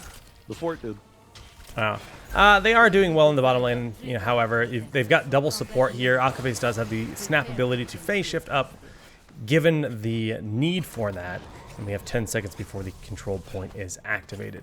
If they were able to get this tower, that could, of course, give them a little more XP, something for another day. Sonya is going to get that first Merc camp for the team, but remember, bribe is something we got to keep our eyes on. Those camps are available on the left side for a potential turret if they have 2 stacks, and if they want to save 1 stack for the support camp, it'll be spawning soon. For sure, Collusion helping keep his team alive, and you know, it's one thing to note, a hero like Collusion is that a long time ago, Collusion used to be a tank main. And for him to make the switch this year over to support, it reminds me of somebody like Buds, things like that. Because going from a tank to a support are very different roles. I've been very impressed with Collusion's progress throughout the year. And now we get to see him try and land skill shots all day. So I'm going to be keeping an eye on him during these team fights. Love the Sonya keeping Murky honest, denying him from using that fishy deal stack safely. Oh, Zagrug. As soon as I say that, Zagrug just scoops it up and grabs himself the heal for his team. That does give them an additional bit of power to contest this point. GFE at 75%, but if they get Kel'Thuzad, this could be lights out for him. Not enough damage available. No Hungering Arrow going out there. Not at all. You know, one thing I think that we're seeing a little bit differently is the early game approach. We have him going in on the Kel'Thuzad. He's got 11 Blight stacks. He's willing to commit to this fight a little bit earlier. I don't think they expect to win fights. They've got an Abathur. They've got a Murky. They've got a Kel'Thuzad who needs to get powered up. So the early game control and power should be on the side of Gale Force this time. This is the first time we're seeing them in the mech in 3 games, Jake. Yeah, that's true. And, you know, it's good for them. Good for them finally getting a point. It is also good to point out that when Murky died, he made sure to use the healing item, so that is not something that was able to be picked up by anyone on either side, was burned. Here, caught by the poly, they have the potential to try to throw damage at it, but Power Slide just a little too effective. And it looks like this is going to be burned down fairly effectively before they are able to get the fort. Murky pushing mid uncontested right now, so some nice global presence available. Aquabase used the cleanse to make sure no value from Dansky, who's very low out of the shield, saving him. He did get to make sure that he hit his chains. He made sure to get those Blight stacks on his way out. He's up to 19 already. Comparatively, Jake, if we look at objectives generally in early Punisher or an Immortal, most of the time you expect you get a fort wall at most. Maybe a fort if it's strong. It's kind of somewhere in between there. Balance seems good, but if you dip out and ignore the fact that there's still heroes available, you'll lose your fort. Yeah, they did do that. Just went to heal up, said, you know what, we don't need this that bad. And that's fine to give it up there. But it does give a slight experience lead to GFE. They have good control of the map right now. They're grabbing just the bottom turret. I think Brightwing is the one holding that at the time being. Another decent amount of time before this camp respawns. Probably 2 minutes or so at least. Not showing a timer for me on my screen. What is the timer? There's no timer for the top camp for some reason. Yeah, I don't have it either, actually. If I hover, it says 40 seconds. It's the only way I can get the timer. Hover what? The minimap. Oh. I didn't even know you could do that. That Team Freedom banner looks really cool, by the way. I think they have some of the best looking colors for teams. Yes, it's very American, but I think the rich color of red and blue, pretty nice. Nice collapse onto Kel'Thuzad. They throw out the polymorph, but the support from Ana seems plentiful, keeping him alive, and the good CC from Kel'Thuzad and ETC alike. Level 10, though, Jake, has been picked up here for Gale Force. We're going to see what we go into. Will we get force wall? Imagine getting somebody force walled on one of those conveyor belts. They think that they're safe, and then they're like, no, I can't make it. Yeah, that's actually a really good point. I'm curious to see if that's going to be the option here for Tassadar. We do end up losing Vala somewhere. All right, top lane pushed out a little bit too far. Dansky getting the full combo, I'd imagine. All right, Jake. We've got Nano Boost. We've got Murky in the same game as Kel'Thuzad. Who do you Nano Boost? Murky. We've already discussed this. Of course. You have to. Of course. I guarantee that if there was a poll put out, it'd be like 98% Murky. Combo onto Akaface. Pixie Dust does deny a good portion of that damage. I'm getting another terminal. Look at Fan. He's trying to force a response somewhat, but they're not taking the bait. Now he's making his way up. With the objective in the top lane, ooh, Akka caught by the mosh pit. The Kel'Thuzad combo. Shouldn't be able to get out of this one. Whoa! He blinks to Udall, but the damage is still there. He almost made it out. almost made it out. Now that's going to leave Fan to continue to push middle. It will force out a response here. Zugrug comes out on Murky. The sleeping dart onto Arthas. They don't have the proper follow-up. They can still do this, though. Wall. 10 seconds, Brightwing will have phase shift to engage. King Caffeine has the healing item, and there is a turret. Don't know if anyone has a turret for the side of Team Freedom. So, oh, it's already been cast. Okay. So that's going to go down shortly here. Power Slide in Mosh Pit on a long cooldown from that earlier kill on Brightwing. And they're going to pop that healing item soon. Collusion dies very early in the fight. That's some Jordan support. Army of the Dead, so much sustain here. Kill after kill. Dancy is going to be the next one to fall, and the clone is the only thing remaining. They didn't even use the healing item. You saw Army of the Dead. I saw the Army of the Murlocs. As the March of the Murlocs came out, they weren't able to follow up on that because they walked right past it. Sonya, I was wondering, was holding it, and I thought we might be seeing Leap. Instead, it is Wrath of the Berserker. Zugrud comes over, uses a bribe stack. And Naz was disappointed. Was it the Nano Boost Murky? I didn't notice, to be honest. It's not as, like, indicative as to who has it on them as some of the other abilities. What was the question? Nano Boost. Who is it applied to? Do you know? I did not see. Yeah, it's hard to notice. You really gotta look for it.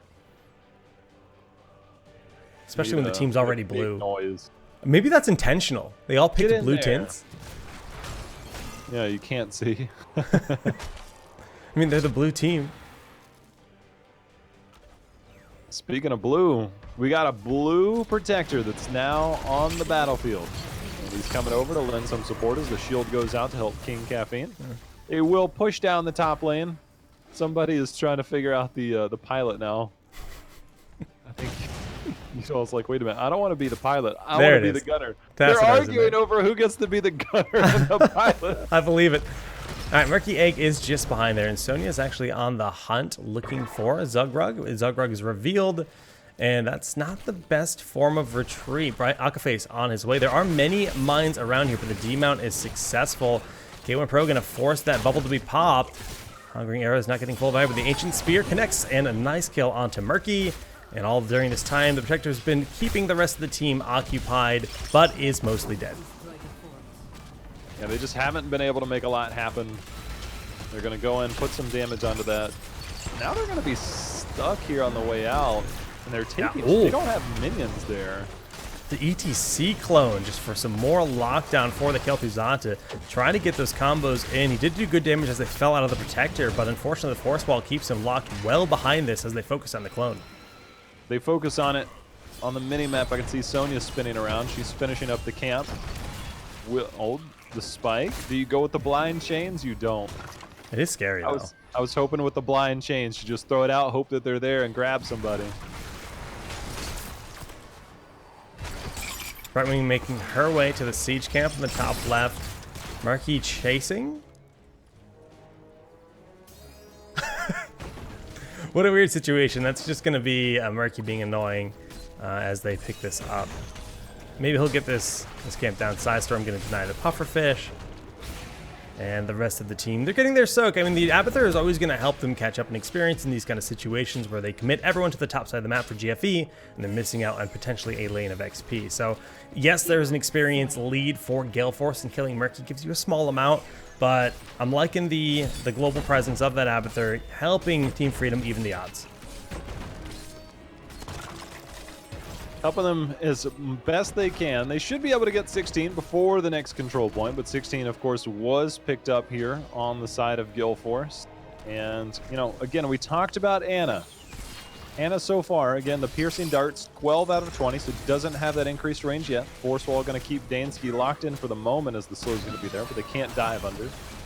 So, been a little bit difficult so far, I think, for the questing talents on the side of Team Freedom, and that Force Wall said, Curie, you're not going anywhere. Yeah, Force Wall and Polly, the Hungering Arrow and the Strafe attempting to kill him, but Ana has the heals needed. Kel'Thuzad looking for a combo, good cleanse going on to K1 Pro, and they expire the clone's life. And I don't know how much more they can do here. Cure steps out, Force Wall, decent placement.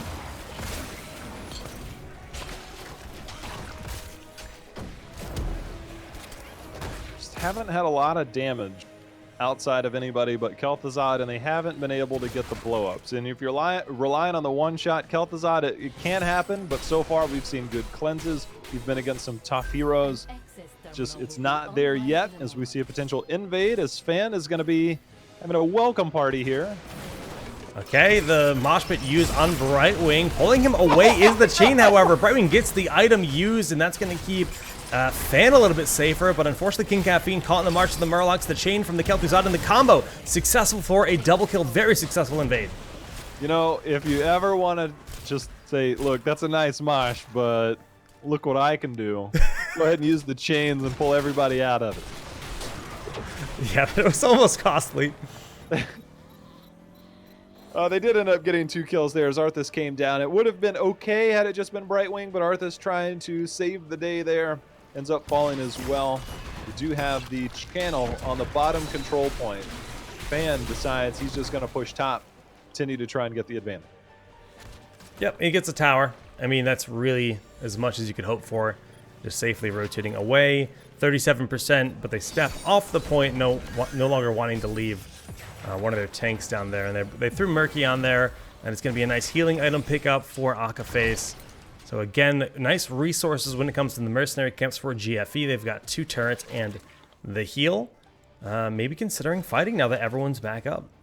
Yeah, they got time. sent Tassadar off to peel to clear the way so that they can have vision at least on their side, at least some vision in a neutral spot there. Fan taking the conveyor belt, and there's the pufferfish. It's going round and round. King Caffeine now diving the back line. Got Kel'Thuzad combo is so much damage. They use the healing item. The Army of the Dead trying to keep him alive, but the Calf is being pressured pretty heavily. We do see the strafe hitting 3 members. Also, the pufferfish going to go around the belt. Ana with Calf on top, cannot heal herself, reliant on some of the Abathur sustain, and the Side Storm hit from Ana actually going to be enough for the kill. 99%. My favorite part about that was watching poor little Zugrug on Murky just try and chase around and chase around. He was going and he could not get on that conveyor belt as the spear hits Stainsky in all kinds of trouble. 200 health, 100 dropping, and it will fall as that is another member down. Murky obviously with a short death timer. And Gale Force is taking control of the bottom control point. Jake, they're softening up this bottom lane for a potential takedown, potentially game if they get 20. I love the fact that GFE knew they couldn't take that fight earlier. They waited pretty much the maximum amount of time to get down there and make sure to have a stand for the point with the items from the mercenary camps and effectively winning some positioning. Yes, Murky is doing his best to contest, and as long as Murky is alive, that will not be completed. Overtime has begun, 99 to 99, but Murky's not going to win a straight fight versus Arthas, but it doesn't matter anyways because that's going to be a point on the board for GFE in game number 3. I guess if you're going up against an Abathur Murky comp, it does make coring a little bit easier as we see King Caffeine. Abathur died. Rip Abathur. But Gale Force putting a point on the board, Jake, finally. Yeah, they finally got a game. They finally won themselves some of those, destroyers or protectors. I keep on calling them destroyers because we saw the power there a few times, but also just I liked their presence on the mercenary camps. They made some nice calls. Being able to control that, building up those items and using it, very well. I just love the usage and the existence of the mercenary camps providing team fight bonuses like the item. I apologize if there's any background noise. I don't hear it. You're good. Hurricane did some damage out in front of my house. Oh, they're cleaning up stuff. Repairs, so oh if no! any noise comes through, I apologize. There was a hurricane. Florida things. Just Florida thing. All right, let's get the next game rolling here. I want you to make a wild guess as to an uncommon hero that we're going to see in this next game, J-How. Butcher. Your favorite? He's unstoppable, so I don't think those conveyor belts can stop the ruthless onslaught. Yeah, you think so? Have you actually tested that interaction yet? No. I'm curious. I mean, I would assume that Iron Skin and everything negates the conveyor belts, but I don't actually know for a fact. Still fresh, still new. Got a lot of testing to be done. Yeah. PR4. What are your thoughts on the conveyor belt as a mechanic in general?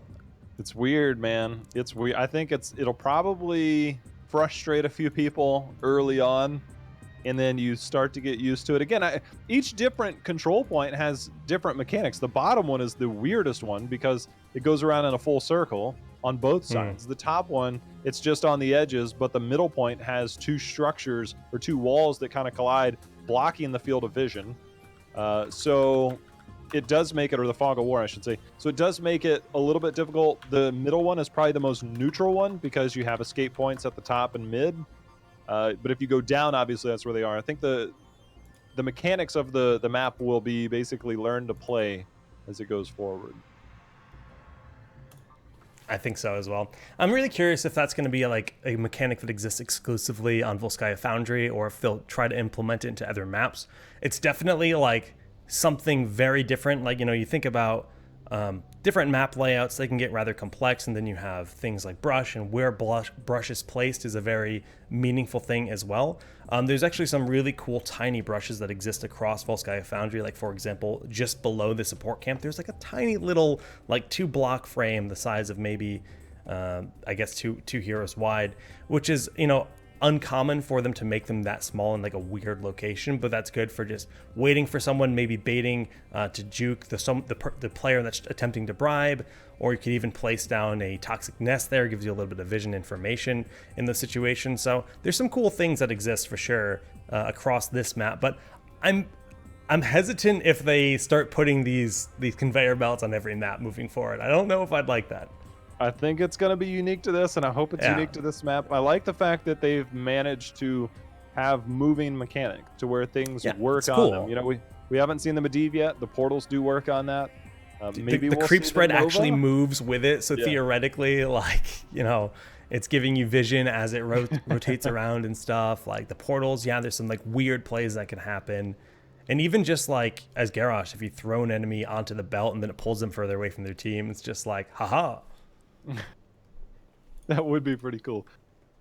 I like the mechanic is weird. I think it's gonna feel weird for people originally, but as we get used to it, it'll be normal.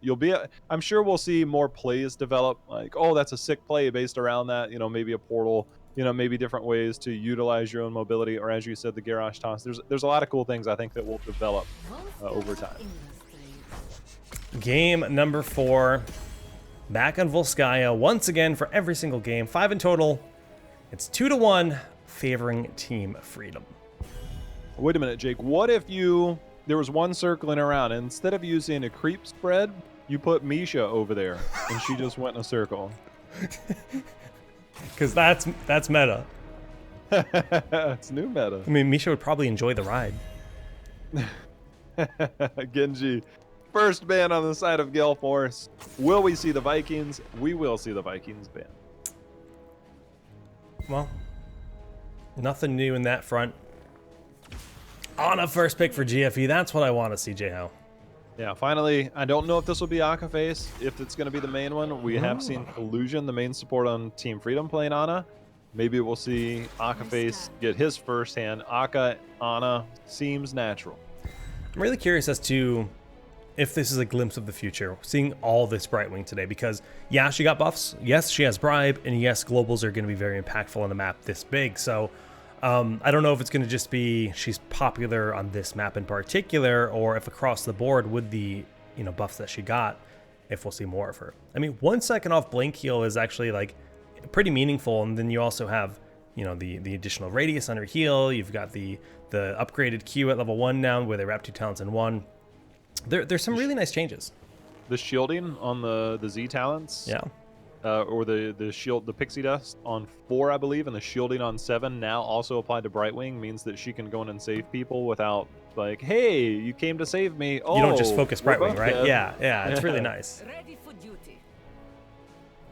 Okay, double shielders.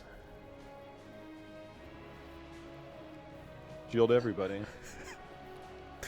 I guess it's going to be a solo carry kind of game where they just pick a Vala or something of the sort and just let her do her thing. I wonder if they ban Illidan. which makes perfect sense. Yeah. Paul's already taken a while. I Full shield completely looked the over that. Illidan. Ah, jeez. But that's the thing is like, are you really gonna think, oh, we're confident and Ana will land all the skill shots? I mean, yes, you can get heals with auto attacks and then Tassadar and Zarya shields, but Ana's got to heal somebody. That's true. Chromie ban. Chromie seems like actually a really nice option versus Ana.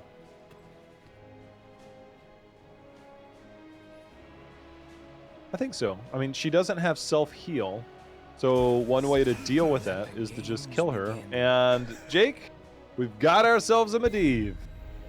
And a Stitches. So Medivh Portal is something to look out for on that bottom control point, you know, third control point of the map. You think they're gonna pick Volstad for their last pick? Yeah, I could dig that. Have the global, get the dream, hook, gorge, portal, gust.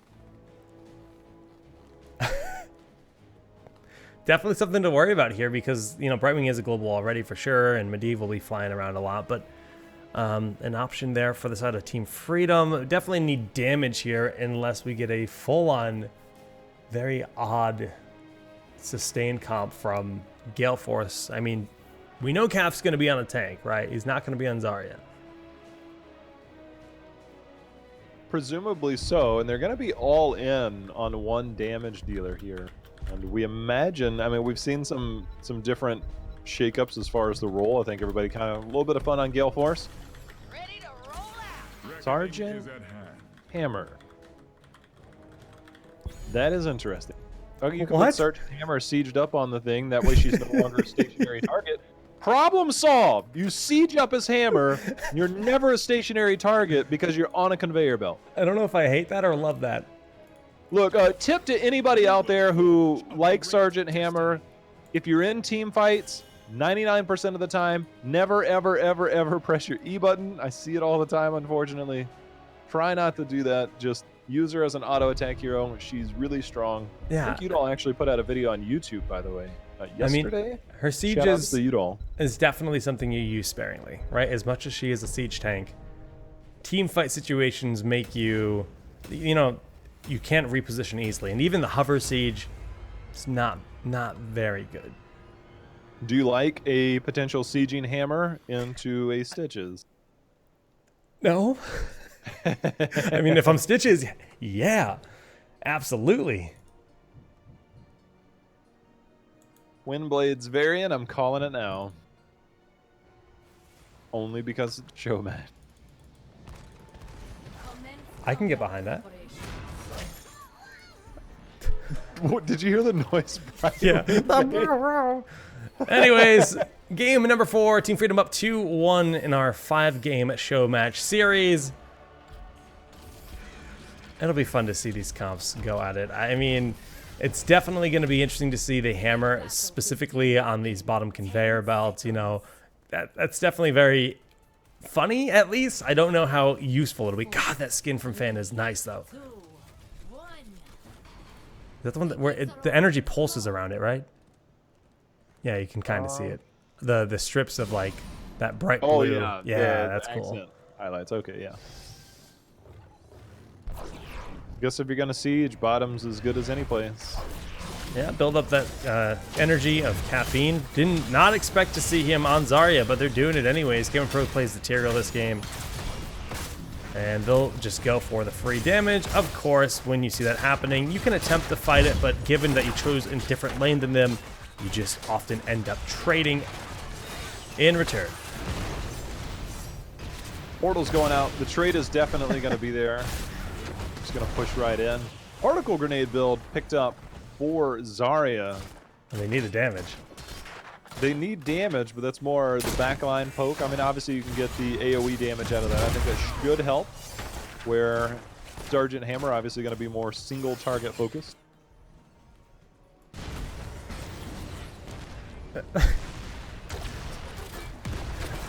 I don't know what we missed, but the hammer is sieged up. Now this is an opportunity for the siege to be useful because they know that everyone's up here in the top lane, and there's no chance of that flank ever happening. So Hammer's at a safe position to do all that nice splash damage. onto the minion wave, onto the fort, and they will get the first fort fairly quickly. And yeah, it's not a common thing to see Hammer in competitive play. It's a large map. You know, if you choose you're not going to fight, you choose you're going to split push. They've gotten plenty of value with the 2 walls as well. They can't see chat, right? Oh, we can see it, unfortunately. I tried disabling it. I tried disabling it, guys. I'm sorry. Control Shift C.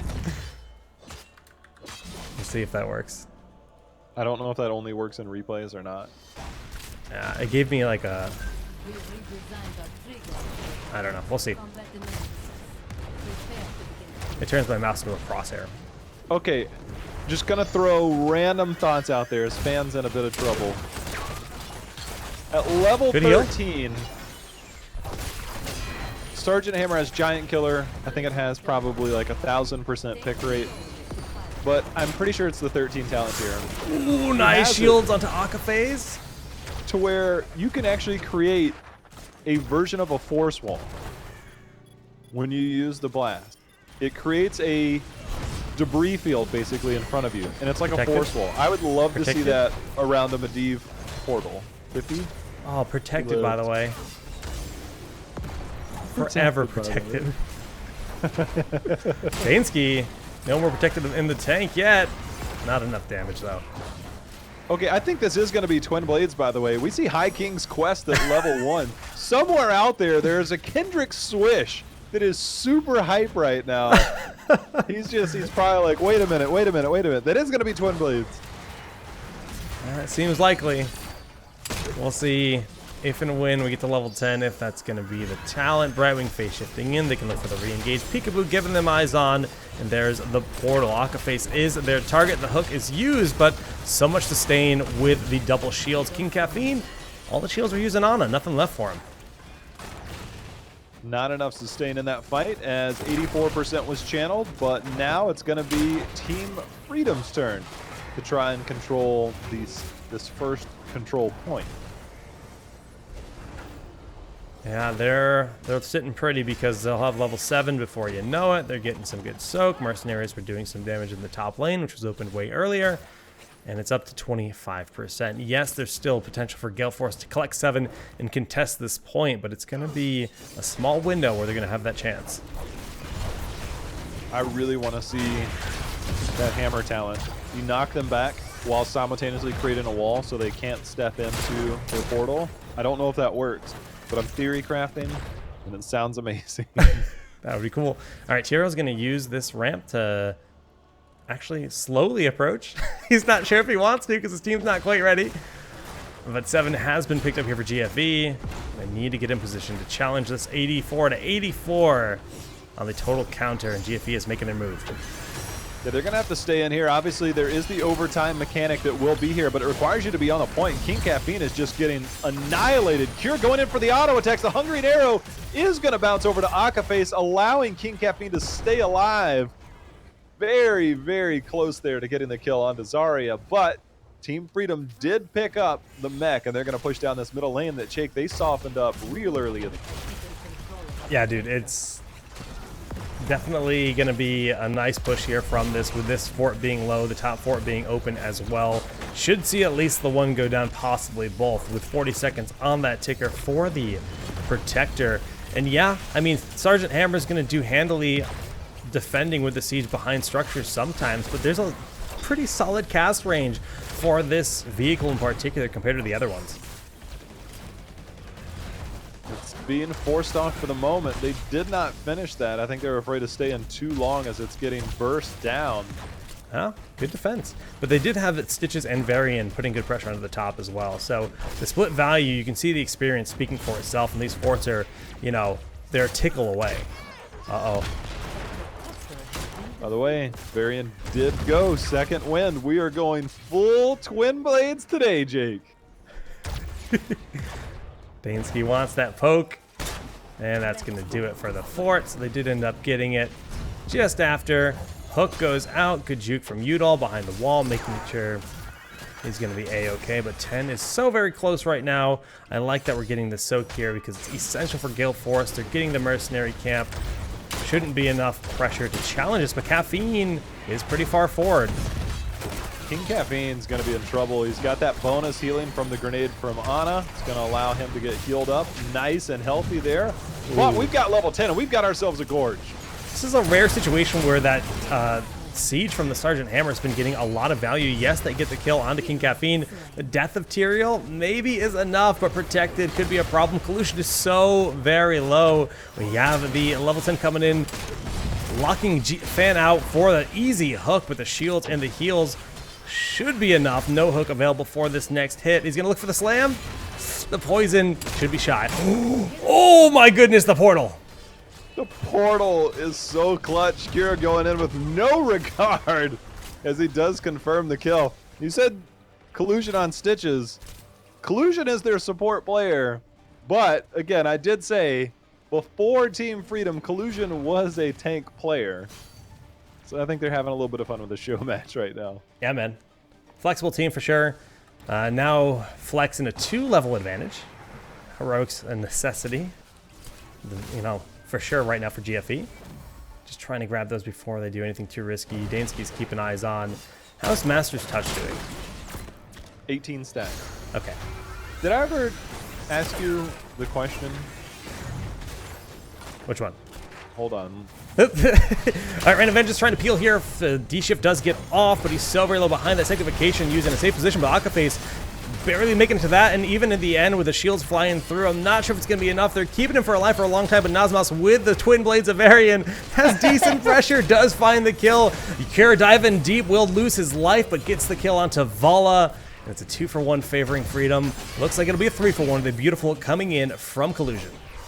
Collusion brushing the dust off as he throws the hook out. Look, I still got the skills to pay the bills. But the question I needed to ask you. Okay. What's better than one sword? 2 swords, man, or 1 big sword. That's right. I'm down for the Colossal Smash. Ooh, he's got 2 out of his 3 quests completed on his High King's quest. He's only 1 away.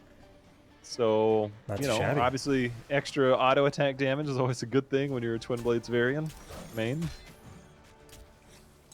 Yeah, Master's Touch nearing completion as well. That's going to be a big power up there. But not relevant just yet. It is 13-11. So something that GFE needs to be wary of.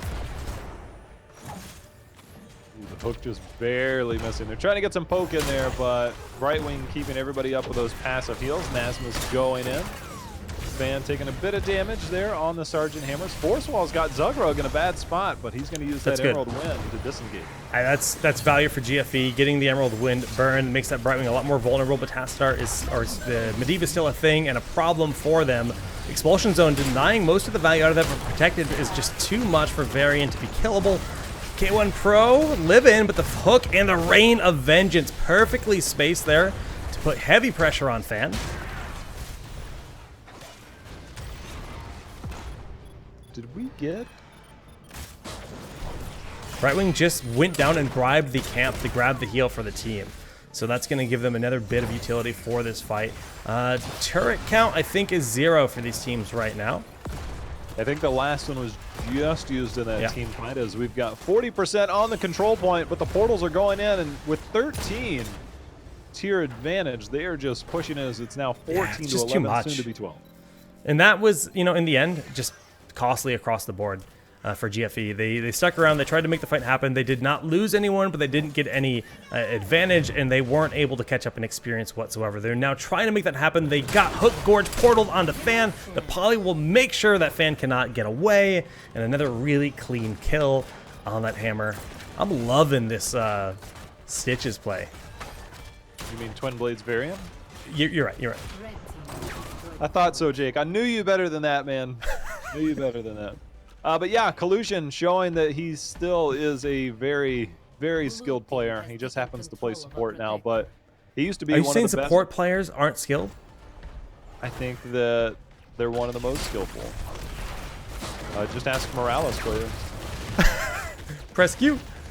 Feels good. All right, Brightwing getting that global soak down bottom, now joining the fight with that peekaboo, eyes on. I love the shield that she gets for herself when she does that. We do see the Protector has about 45 seconds left in its timer. They're sieging up fairly well, but the shields have mitigated a large portion of that. Hammer is looking good in these situations. You just got to be wary of that Emerald Wind coming into the backline. When you see the portal, when you see the potential for Brightwing phase shifting, and the Protector more or less, it looks like this will be a solid defense. K1 Pro is on the wrong side of the fight, but hard to catch. For now, Vala debating on whether to chase that. Gonna go ahead and back off as the Protector has been defeated. The hook on the band, no. the Gorge, there's the portal, and you can guess what's gonna happen then.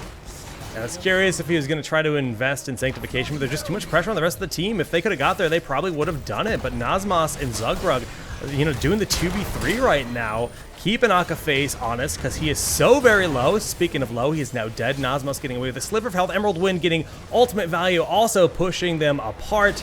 King Caffeine is doing his best to keep the team alive. And even with the low Nazmas and Dansky, Brightwing's going to heal them up decently if they play safe. But nope, they commit to the fight. To keep helping to confirm a lot of the kills, at least getting the health down pretty significantly as the particle grenade hits the moment that expires. BFG. Like, you should have gone barricade if you're Sergeant Hammer. A lot more control. But, It's a decent man, point. I'm telling you, 11 kills to 5. I think Freedom's doing okay. Especially with this crazy, twin blade variant, so very rare. I don't know if I've seen it in a competitive game ever. But this is a show match at the end of the day. It is a show match. When they got the Hook Gorge portal and they dropped it off at the support camp, Cure missed his fishing out. He missed his Rain of Vengeance because Collusion wanted to put him in the corner, and he said, I was curious. I was like, you're curious?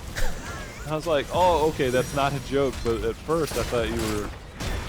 You can see the Merc camp actually healing himself up. It is a support camp, and they're not easy to deal with. The Hook actually connecting on that camp, so not the value that Collusion was looking for, but they still are able to grab it. I think there was a bribe stack used from Brightwing to confirm the pickup, and that is another victory. 16 was not ready and available for that fight for GFE. They do now have it, but again, you always have to look at those upgrades, like the support item, as a huge resource in a team fight as well.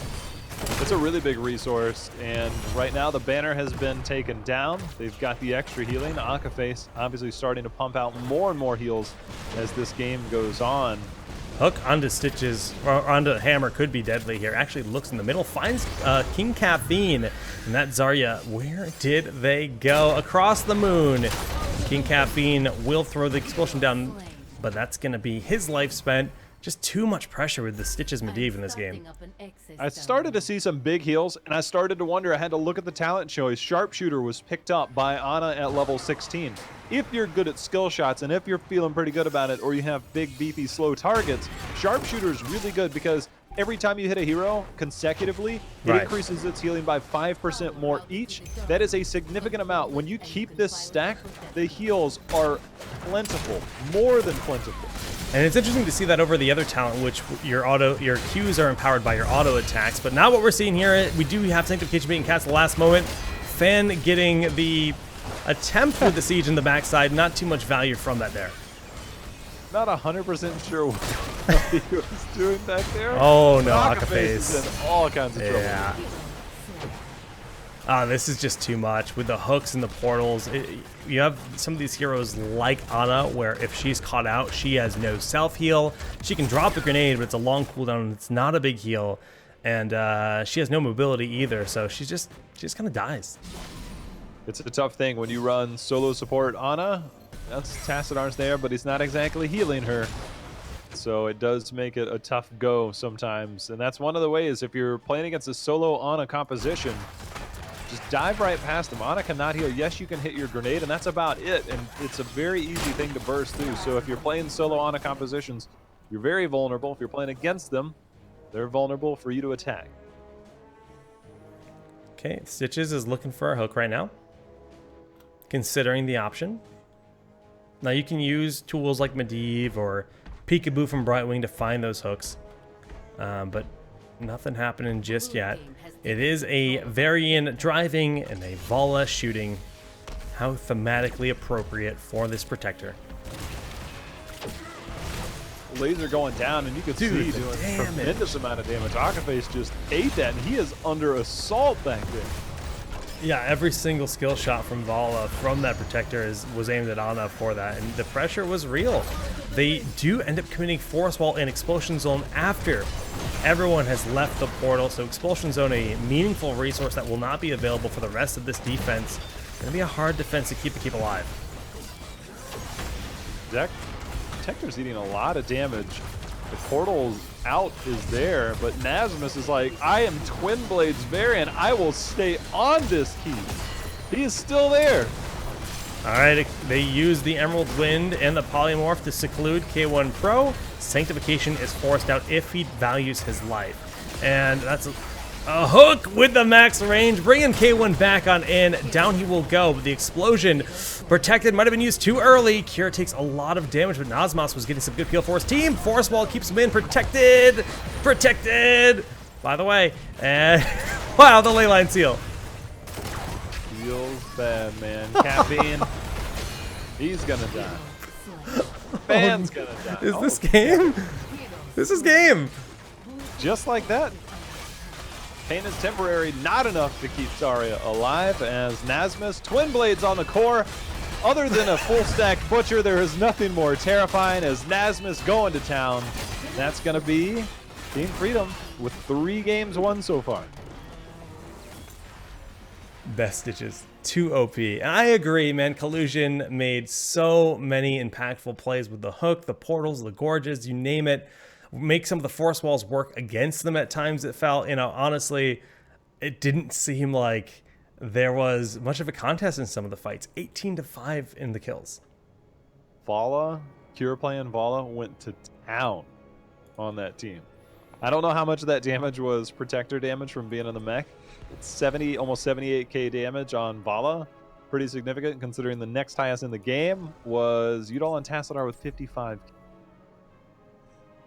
No. Big numbers there for sure. We've got one final game left today for the showdown. And I think we'll see Ana again, but I feel like the teams might get a little crazier with the last game. We've had the all Overwatch comp. We had the Murky. Where's the Gazlo? Where's the Gazlo turrets? Where's the Butcher? Where's the Nova? Somebody's got to run Nova before this is over, right? I mean, it seems like a necessity, right? She's got Bribe, and it reduces the cooldown of the camp. So, heals for days, man. You can't kill a Nova that can self-heal. True story. Fact. Alternate, but yes. No, well, big shout out once again to the teams for playing in this show match and for Blizzard for having us to be part of this experience with Volskaya coming to the game very soon. Naturally, if you haven't played it yet, you can go on the PTR and play it yourself with all the balance changes, Ana's playable, the whole deal. We assume the patch is next week. That's typically the flow, right? PTR 1 week, and then the patch hits the week following.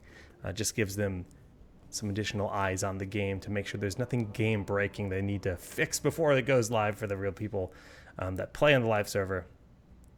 We are almost ready. Was the Kel'Thuzad PTR 2 weeks? Possibly, but it might have been a different. It might have been different for that one. I don't know. Sometimes it's like when there's like a LAN, like since Kel'Thuzad patch was Gamescom, they treat it slightly differently. Okay, I think we're missing one of our observers. More. There they are. There they are. Pending. There we go. Okay.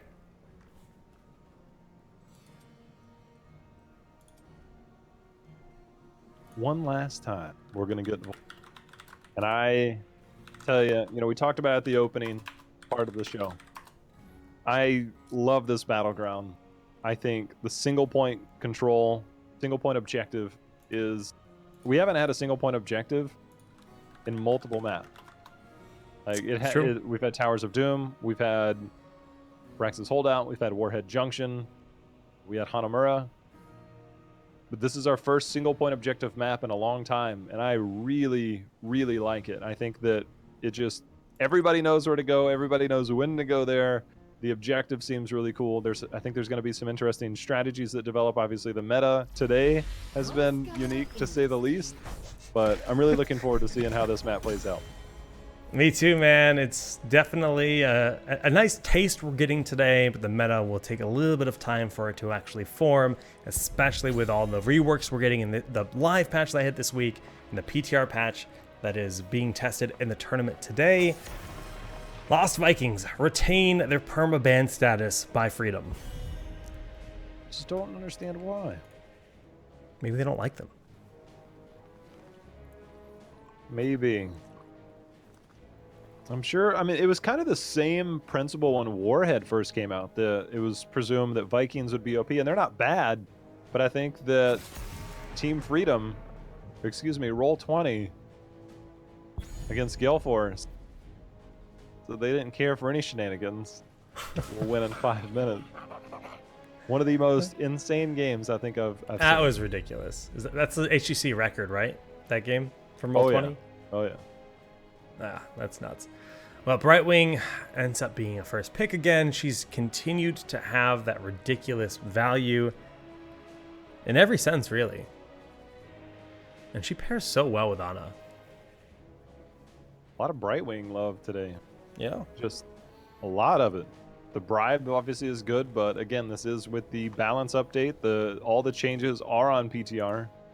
We've seen Cleanse more often, and I think that will probably still be the case in most games. Cleanse is really difficult to pass up, but obviously the 4 talent and 1 talent, obviously I'm just Z glad. talent and 1. I'm just glad they buff Face Shield Right. in a cool way, right? The fact that she gets it herself makes it a lot safer to kind of go in because, you know, Brightwing's a support that has like some really cool mobility, not just the global, but like, you know, you can phase shift in and then poly a target, E that target to help them get out, and then of course blink heal safely away. And those kind of plays will feel really cool, but it's a lot safer when you got your own face shield also.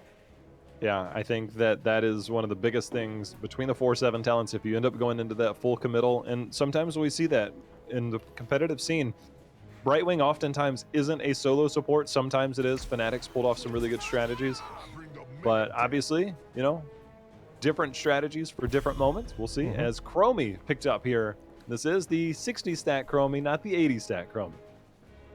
That's a good point. A little bit easier to complete that trait and get the, you know, added value of your Q with that.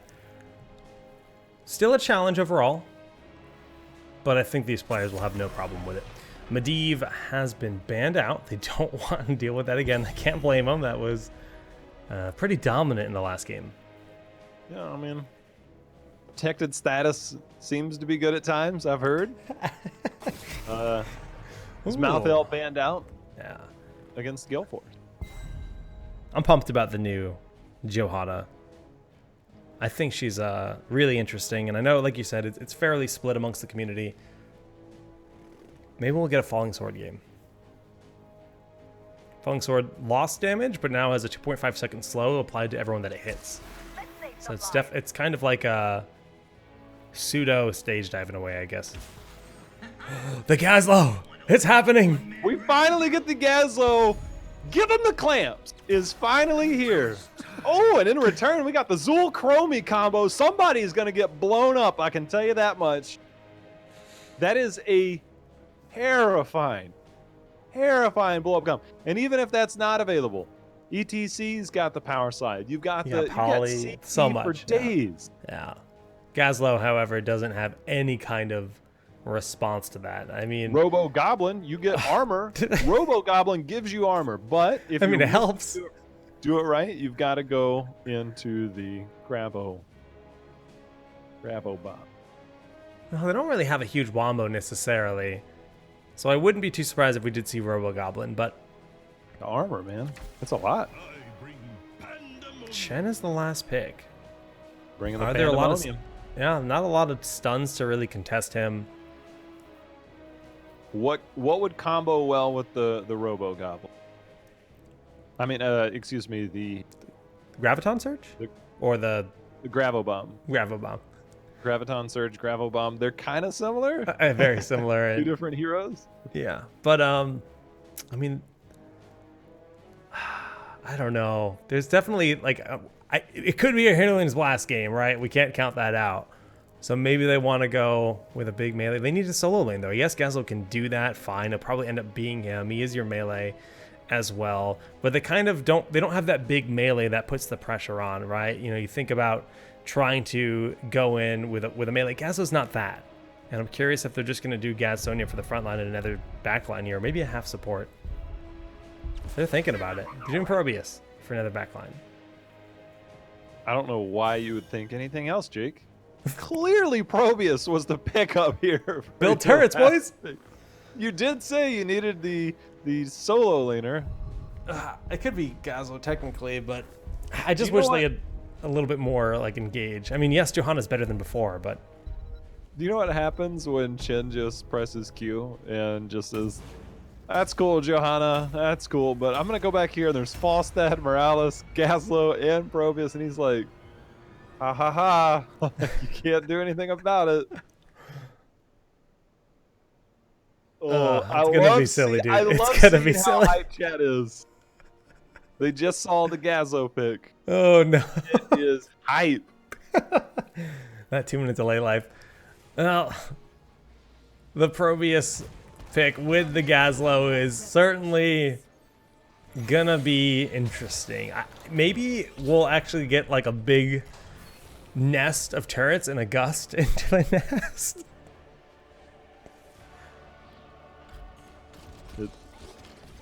I imagine when Probius puts down his warp field, it would move on a conveyor. Oh, but that's control points, choke points actually favor Probius. It doesn't favor dive compositions. It doesn't favor poke against Promi.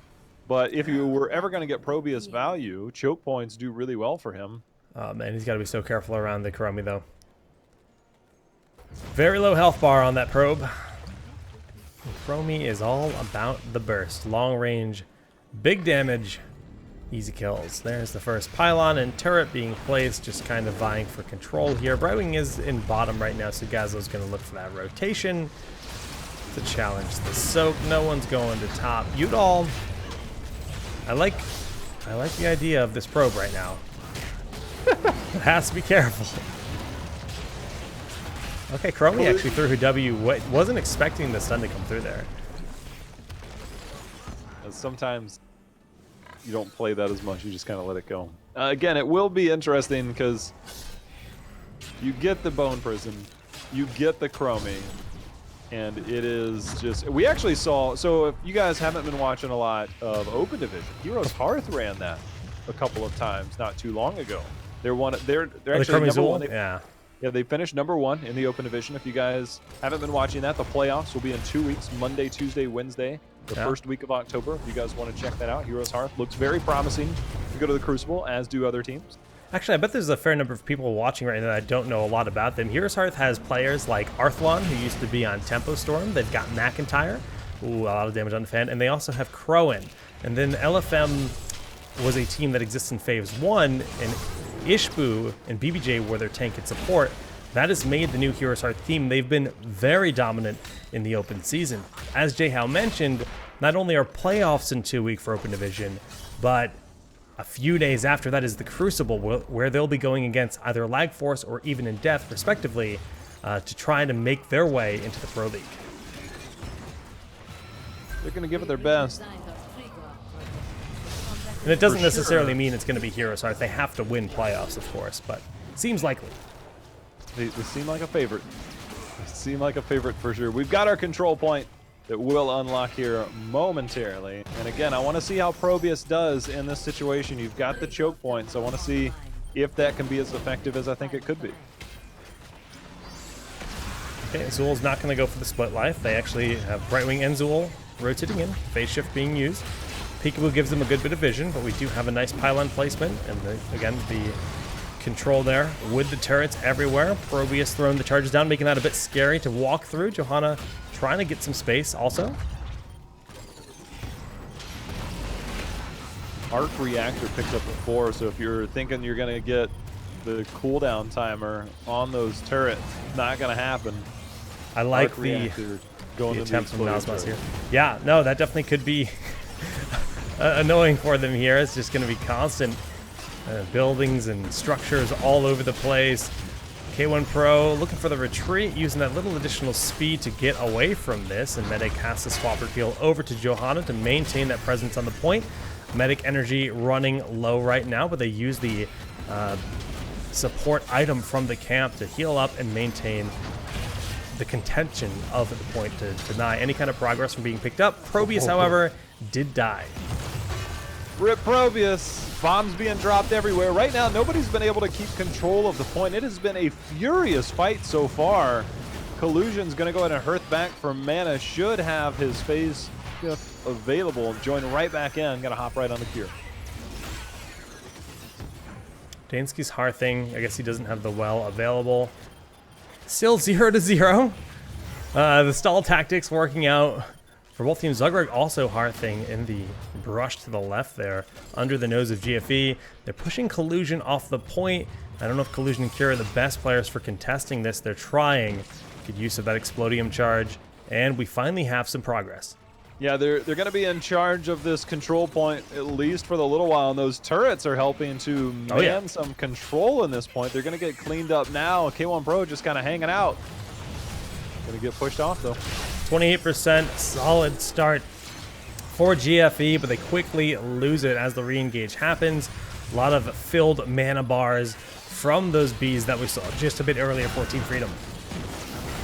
Dansky just continues to go in, and it's almost impossible to punish him. He just blind kicks in, blind kicks out, and it's been a very difficult task. Oh, K1 Pro, the full Chromie combo is going to be enough for the kill, and Zugrug has the body block behind that.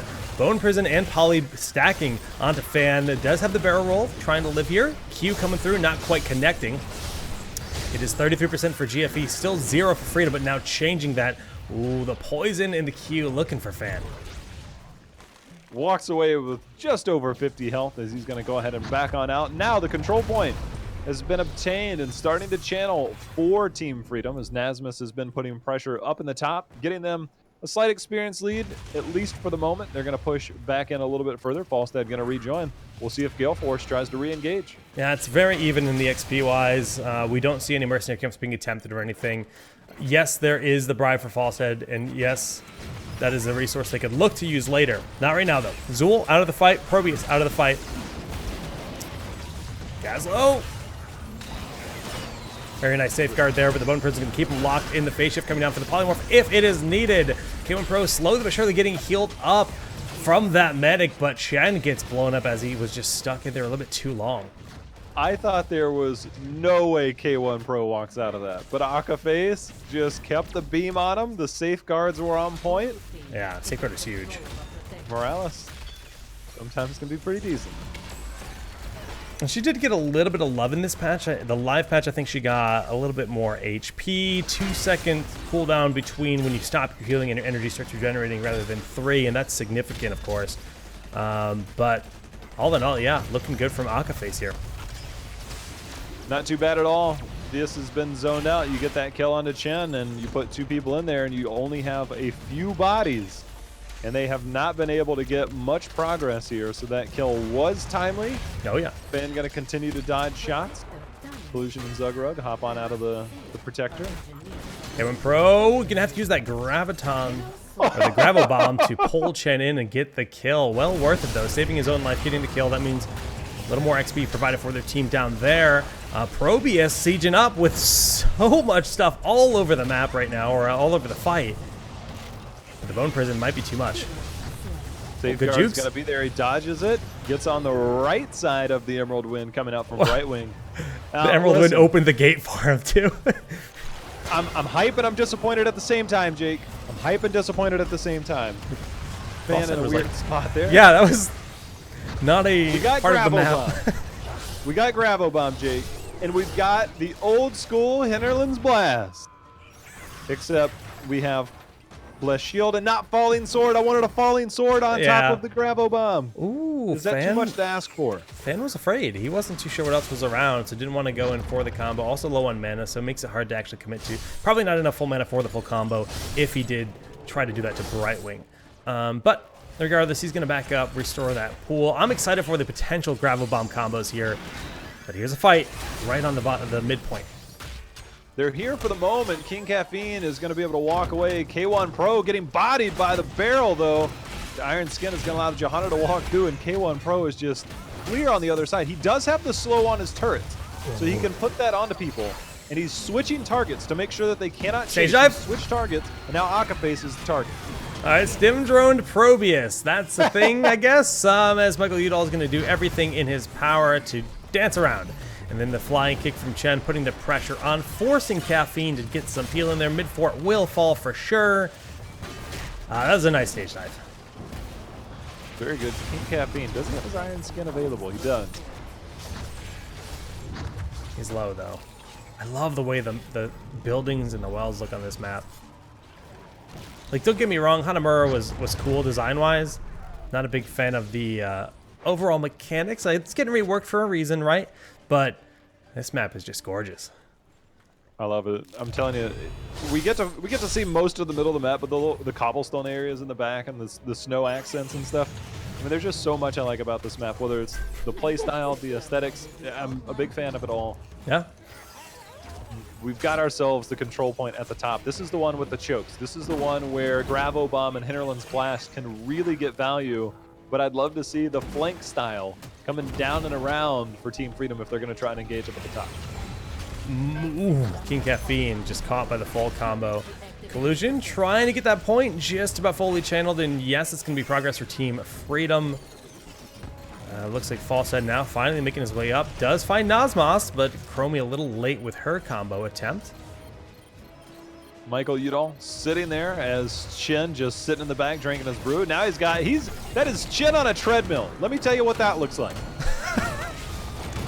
If you've ever seen Kung Fu Panda, you know they don't like walking. The combo attempted and completely whiffs. Lucky for Fan. Hinterland's Blast was interrupted, so we will have that available in about 5 seconds here. Zugrug not getting out of this one.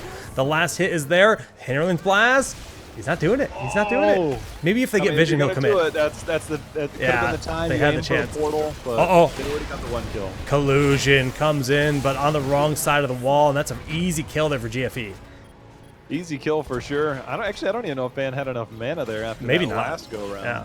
But he's gonna go. The support camp is up. We'll see if any bribe stacks, any wingman stacks are available for false ads. He actually already has a support item on him, right? So he needs someone else to be there to pick it up. Definitely crazy to think they could be stacking those. Not needing to use that in that fight is a good victory for them.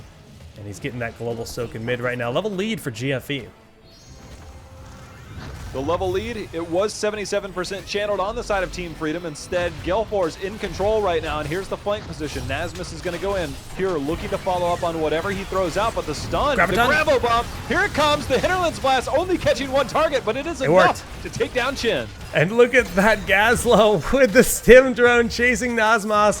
Gonna try to get the last hit. Oh, he's so low. Yes, the laser finds the kill. Stage dive. I was going to say, the shield glare missed. Now Fan on the backside, Zugrug with the stage dive in, but the subdue talent is catching 2 members with the punish. Johanna got ultimate control with the slows. The slows from there, slows from the Gazlo turrets have been tremendous here in the middle part of the game. For high value too, he just got the camp there, used the 4th charge on the support camp, actually ended up using the item to heal himself when he was far forward.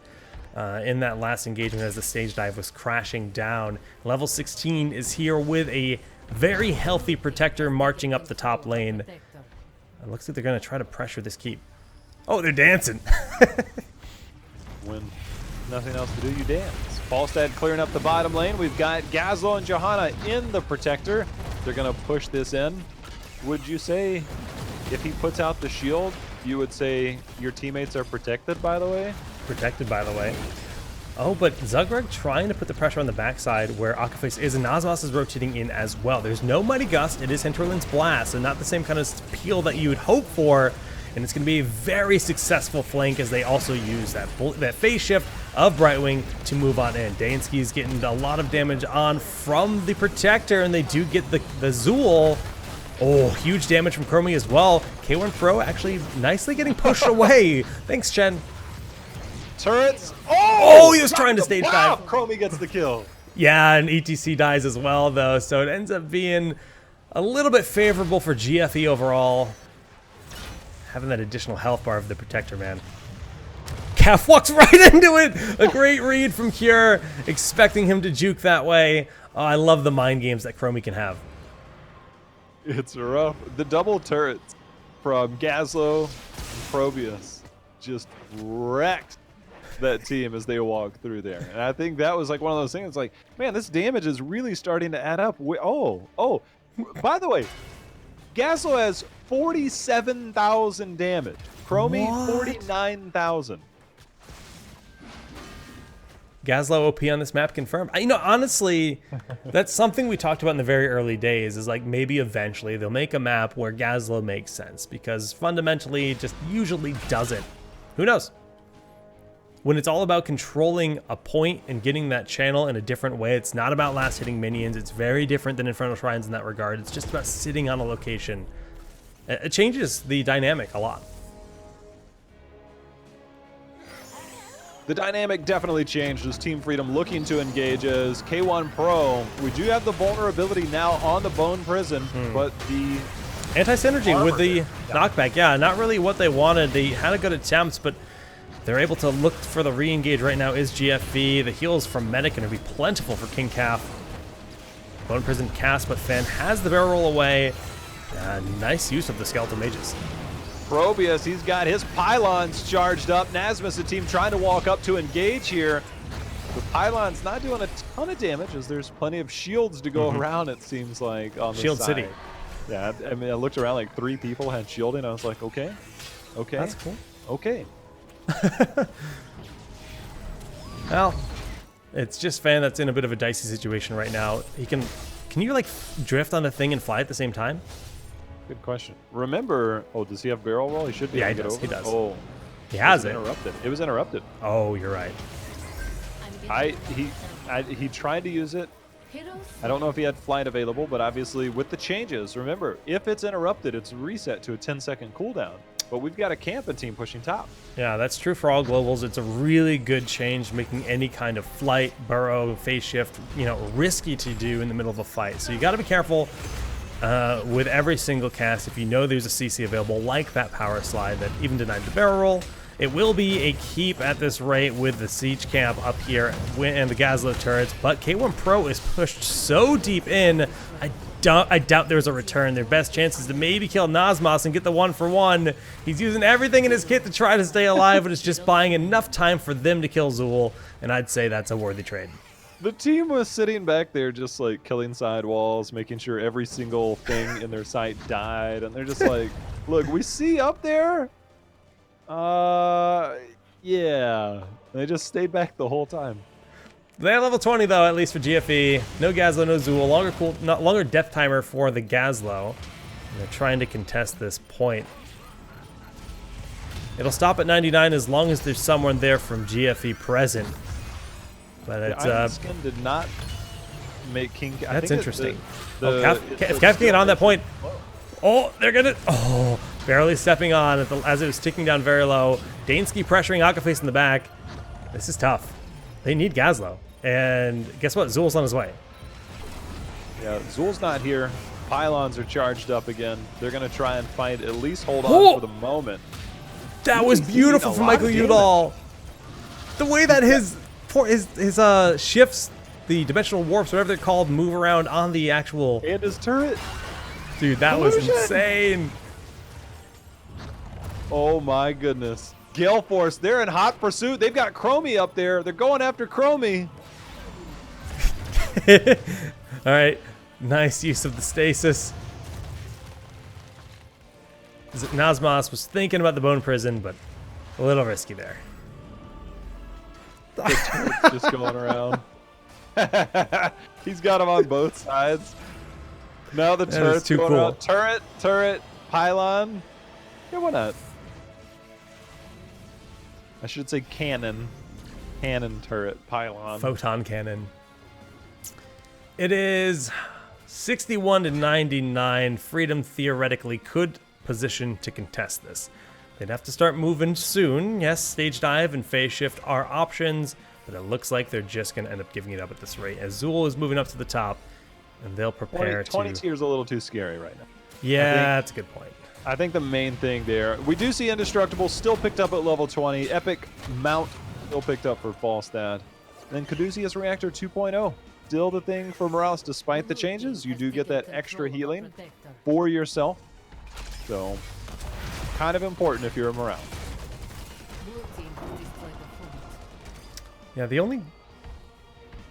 Yeah, level 20. Nice upgrade for sure. So they got Morales in here. Okay, they're looking for Udall. Nazmas will find him. There's a pylon helping out here. Falstad flies in. Good barrel onto K1 Pro, who does still have the Gravo. And Gravo Bomb's going to go down in his death, doing as much value as it can. Not looking like it's enough here. Where is the Hindering Blast? It's on a 4-second cooldown. Something they could have used a little bit earlier. The Power Slide getting another kill. Protector might be available, but it did not make the difference in this fight. Zugrug making the plays there on ETC as he's going in. The Protector, he's got a long walk home. I tell you what, man, this is like you've had a long night. You're on the walk home. You're like, my goodness, please get me back. Don't let anything bad happen to me on my way out. Well, King Caffeine, got news for you, man. I don't know if you're going to survive this one. It's looking like a no at this rate, as everything in the world flies his way. Indestructible. Turns out is destructible after all. And Johanna is down and out. This gives Freedom the opportunity to finally pressure a keep. And maybe game. I don't... Their siege damage isn't impressive. Their siege damage is pretty lackluster. Zool, single target siege damage, pretty terrible. Yeah, he can Right push. Wing, not so great. Chromie, not so The great. Qs don't actually hit structures, right? They look cool. They can't do much here. That took a long time. It did. A keep is still not a bad thing to get, and a free K1 Pro, can't complain about that. Should have gone Robo Goblin. That's tough. Now they might be able to... Oh, they get one pick here. It's game over. Akaface and all kinds of trouble. Stim Drone fan on the backside, but that is going to be Morales going down. I think that's game. Yes, Johanna's just respawned. Dansky losing his life is a big victory, but... Oh, Inland Blast on Kira is just a little bit shy from the DPS. You could throw out maybe a Hammerang. Oh, King Caffeine does find the kill on Chromie. All right, GFE's living. They're alive. It's a 2-for-2 right now, and the death timers are in favor of Gale Force as we see the catapults coming in. Oh, we got the epic mount with the flight collusion. Emerald Wind gonna have to go out. Continuous wins making it safe, but Barrel to engage onto Nazmus. Stage dive down. Does it matter? It's enough for the peel. There is the minion wave is completely pushed out, so it's fairly safe for them to move in. I think King Caff is just out of range for the blind though, because he was able to mount up. Oh, he just missed his Blessed Shield onto Zugrug. He That's missed the shield huge. onto Zugrug. Fan has no mana. Let's see if he has enough for one Q to go out here. Oh my goodness. Guess not, dude. It's close calls. Epic Mount will be the retreat, the pickup of the support structure. Hearthing after that to get some mana back. And this game will stabilize for the time being. One keep down on either side of the map. Close calls, though. Well, this is probably our most highly contested game we've had so far. Yeah. We've got one control point, middle keep down. Remember, it doesn't just push the lane that you're in. You can take it wherever you want. You win a team fight, you get the Protector. You just walk up to core. So we'll see if these teams play out. And, you know, sometimes it takes a long time to channel. If you get a big team fight win, you just walk up to core, period. 84k damage done from that Probius in this game, where Gazlo's at 67. Probius OP confirmed, but once again, Gazlo just kind of gets barreled into a wall and dies immediately after. Focused at the start of every single fight in the late game, and Zugrug's got to be careful with that Probius heroic ability being activated. It's a lot of siege from the turrets. They even dropped the turrets from the Merkip. Ooh, a big Hinterlands Blast hitting several targets. He's got the Stim Drone as well, but Fan a little bit wary about going too deep. He's low on man. Actually, the pulse helped out there. So now he's got himself some mana. He's going to go ahead and bribe a camp at the bottom. That will force a response over time. They've got the turret. Actually, that's not the camp. That's the turret. And he's got the turret down, but he's got Chin diving on top of him for the moment. Good control provided from Chromie with those slowing sands, making it a little risky from move too far to the right-hand side. Maybe we should reposition that in a moment if given the opportunity to the left side. But the power slide in, buying some good space, but they're focusing on Dansky very well. However, Medic gets a little too close. The reduced armor put Michael Udall actually blocking the Q. Now you've got the self-heal. Hinterland's Blast, because he hit so many targets, is back. They just got to get a couple of auto attacks here on Chen. Chen somehow surviving. Not enough damage coming out there. Do you have 80% channeled? It will go over to Team Freedom for the moment. So close, man. 80% is a solid start. ETC is going to try to clean up the top lane. Stage Dive, if needed, is available. Right now we see Probius and Gazlo Heroics coming off cooldown, as well as the Stim drone. So this is going to be a pretty big power potential for GFE. They got the Siege Camp joining the Catapult on top. If this is drawn out, that top lane becomes an issue. Yeah, and you've always got Volskaya to go back door. That's only going to hit one. The Grabo Bomb comes out, and you get the instant blow up on Azul. Now Crumbie going down as well. Collusion going to be the next to fall, and that is 3 members down on Team Freedom. Make that 4, and Dansky, the lone survivor, is going to go down, and boom, that is all 5 down. That is a Volskaya flying up to the top to seal the deal in this game 5. Not the money Hinterland's Blast they wanted, but it didn't matter because the Gravo Bomb still got the value. And all 5 members being dead. That's going to be GG. Gale Force puts a second number on the board, setting the total score 2-3, favoring Team Freedom. What a good show match, man. Volskaya Turret Manufacturer. It's pretty much what you got between Probius and Gazlo. Gazlo throws down the medic spray there. A very entertaining game 5 to end the match. Is that what they're naming their comp? Volskaya Turret Manufacturer? Probius had 108,000 damage. 108,000. Probius new meta. 107.8. I rounded. At the end of the day, very much a show match with the compositions, but who knows? There might be some hidden potential in some of the things that we saw in these drafts for future competitive drafts. And I'm pumped for it, man. This is the most excited I've been for a map since Towers. I think Towers of Doom was like the last really good esports map. We've had plenty of fun maps injected into the game since then, but when it comes to the competitive scene, this really seems like it'll be a gem. And I'd be shocked if it doesn't make it into the HGC map pool for the 2018 season.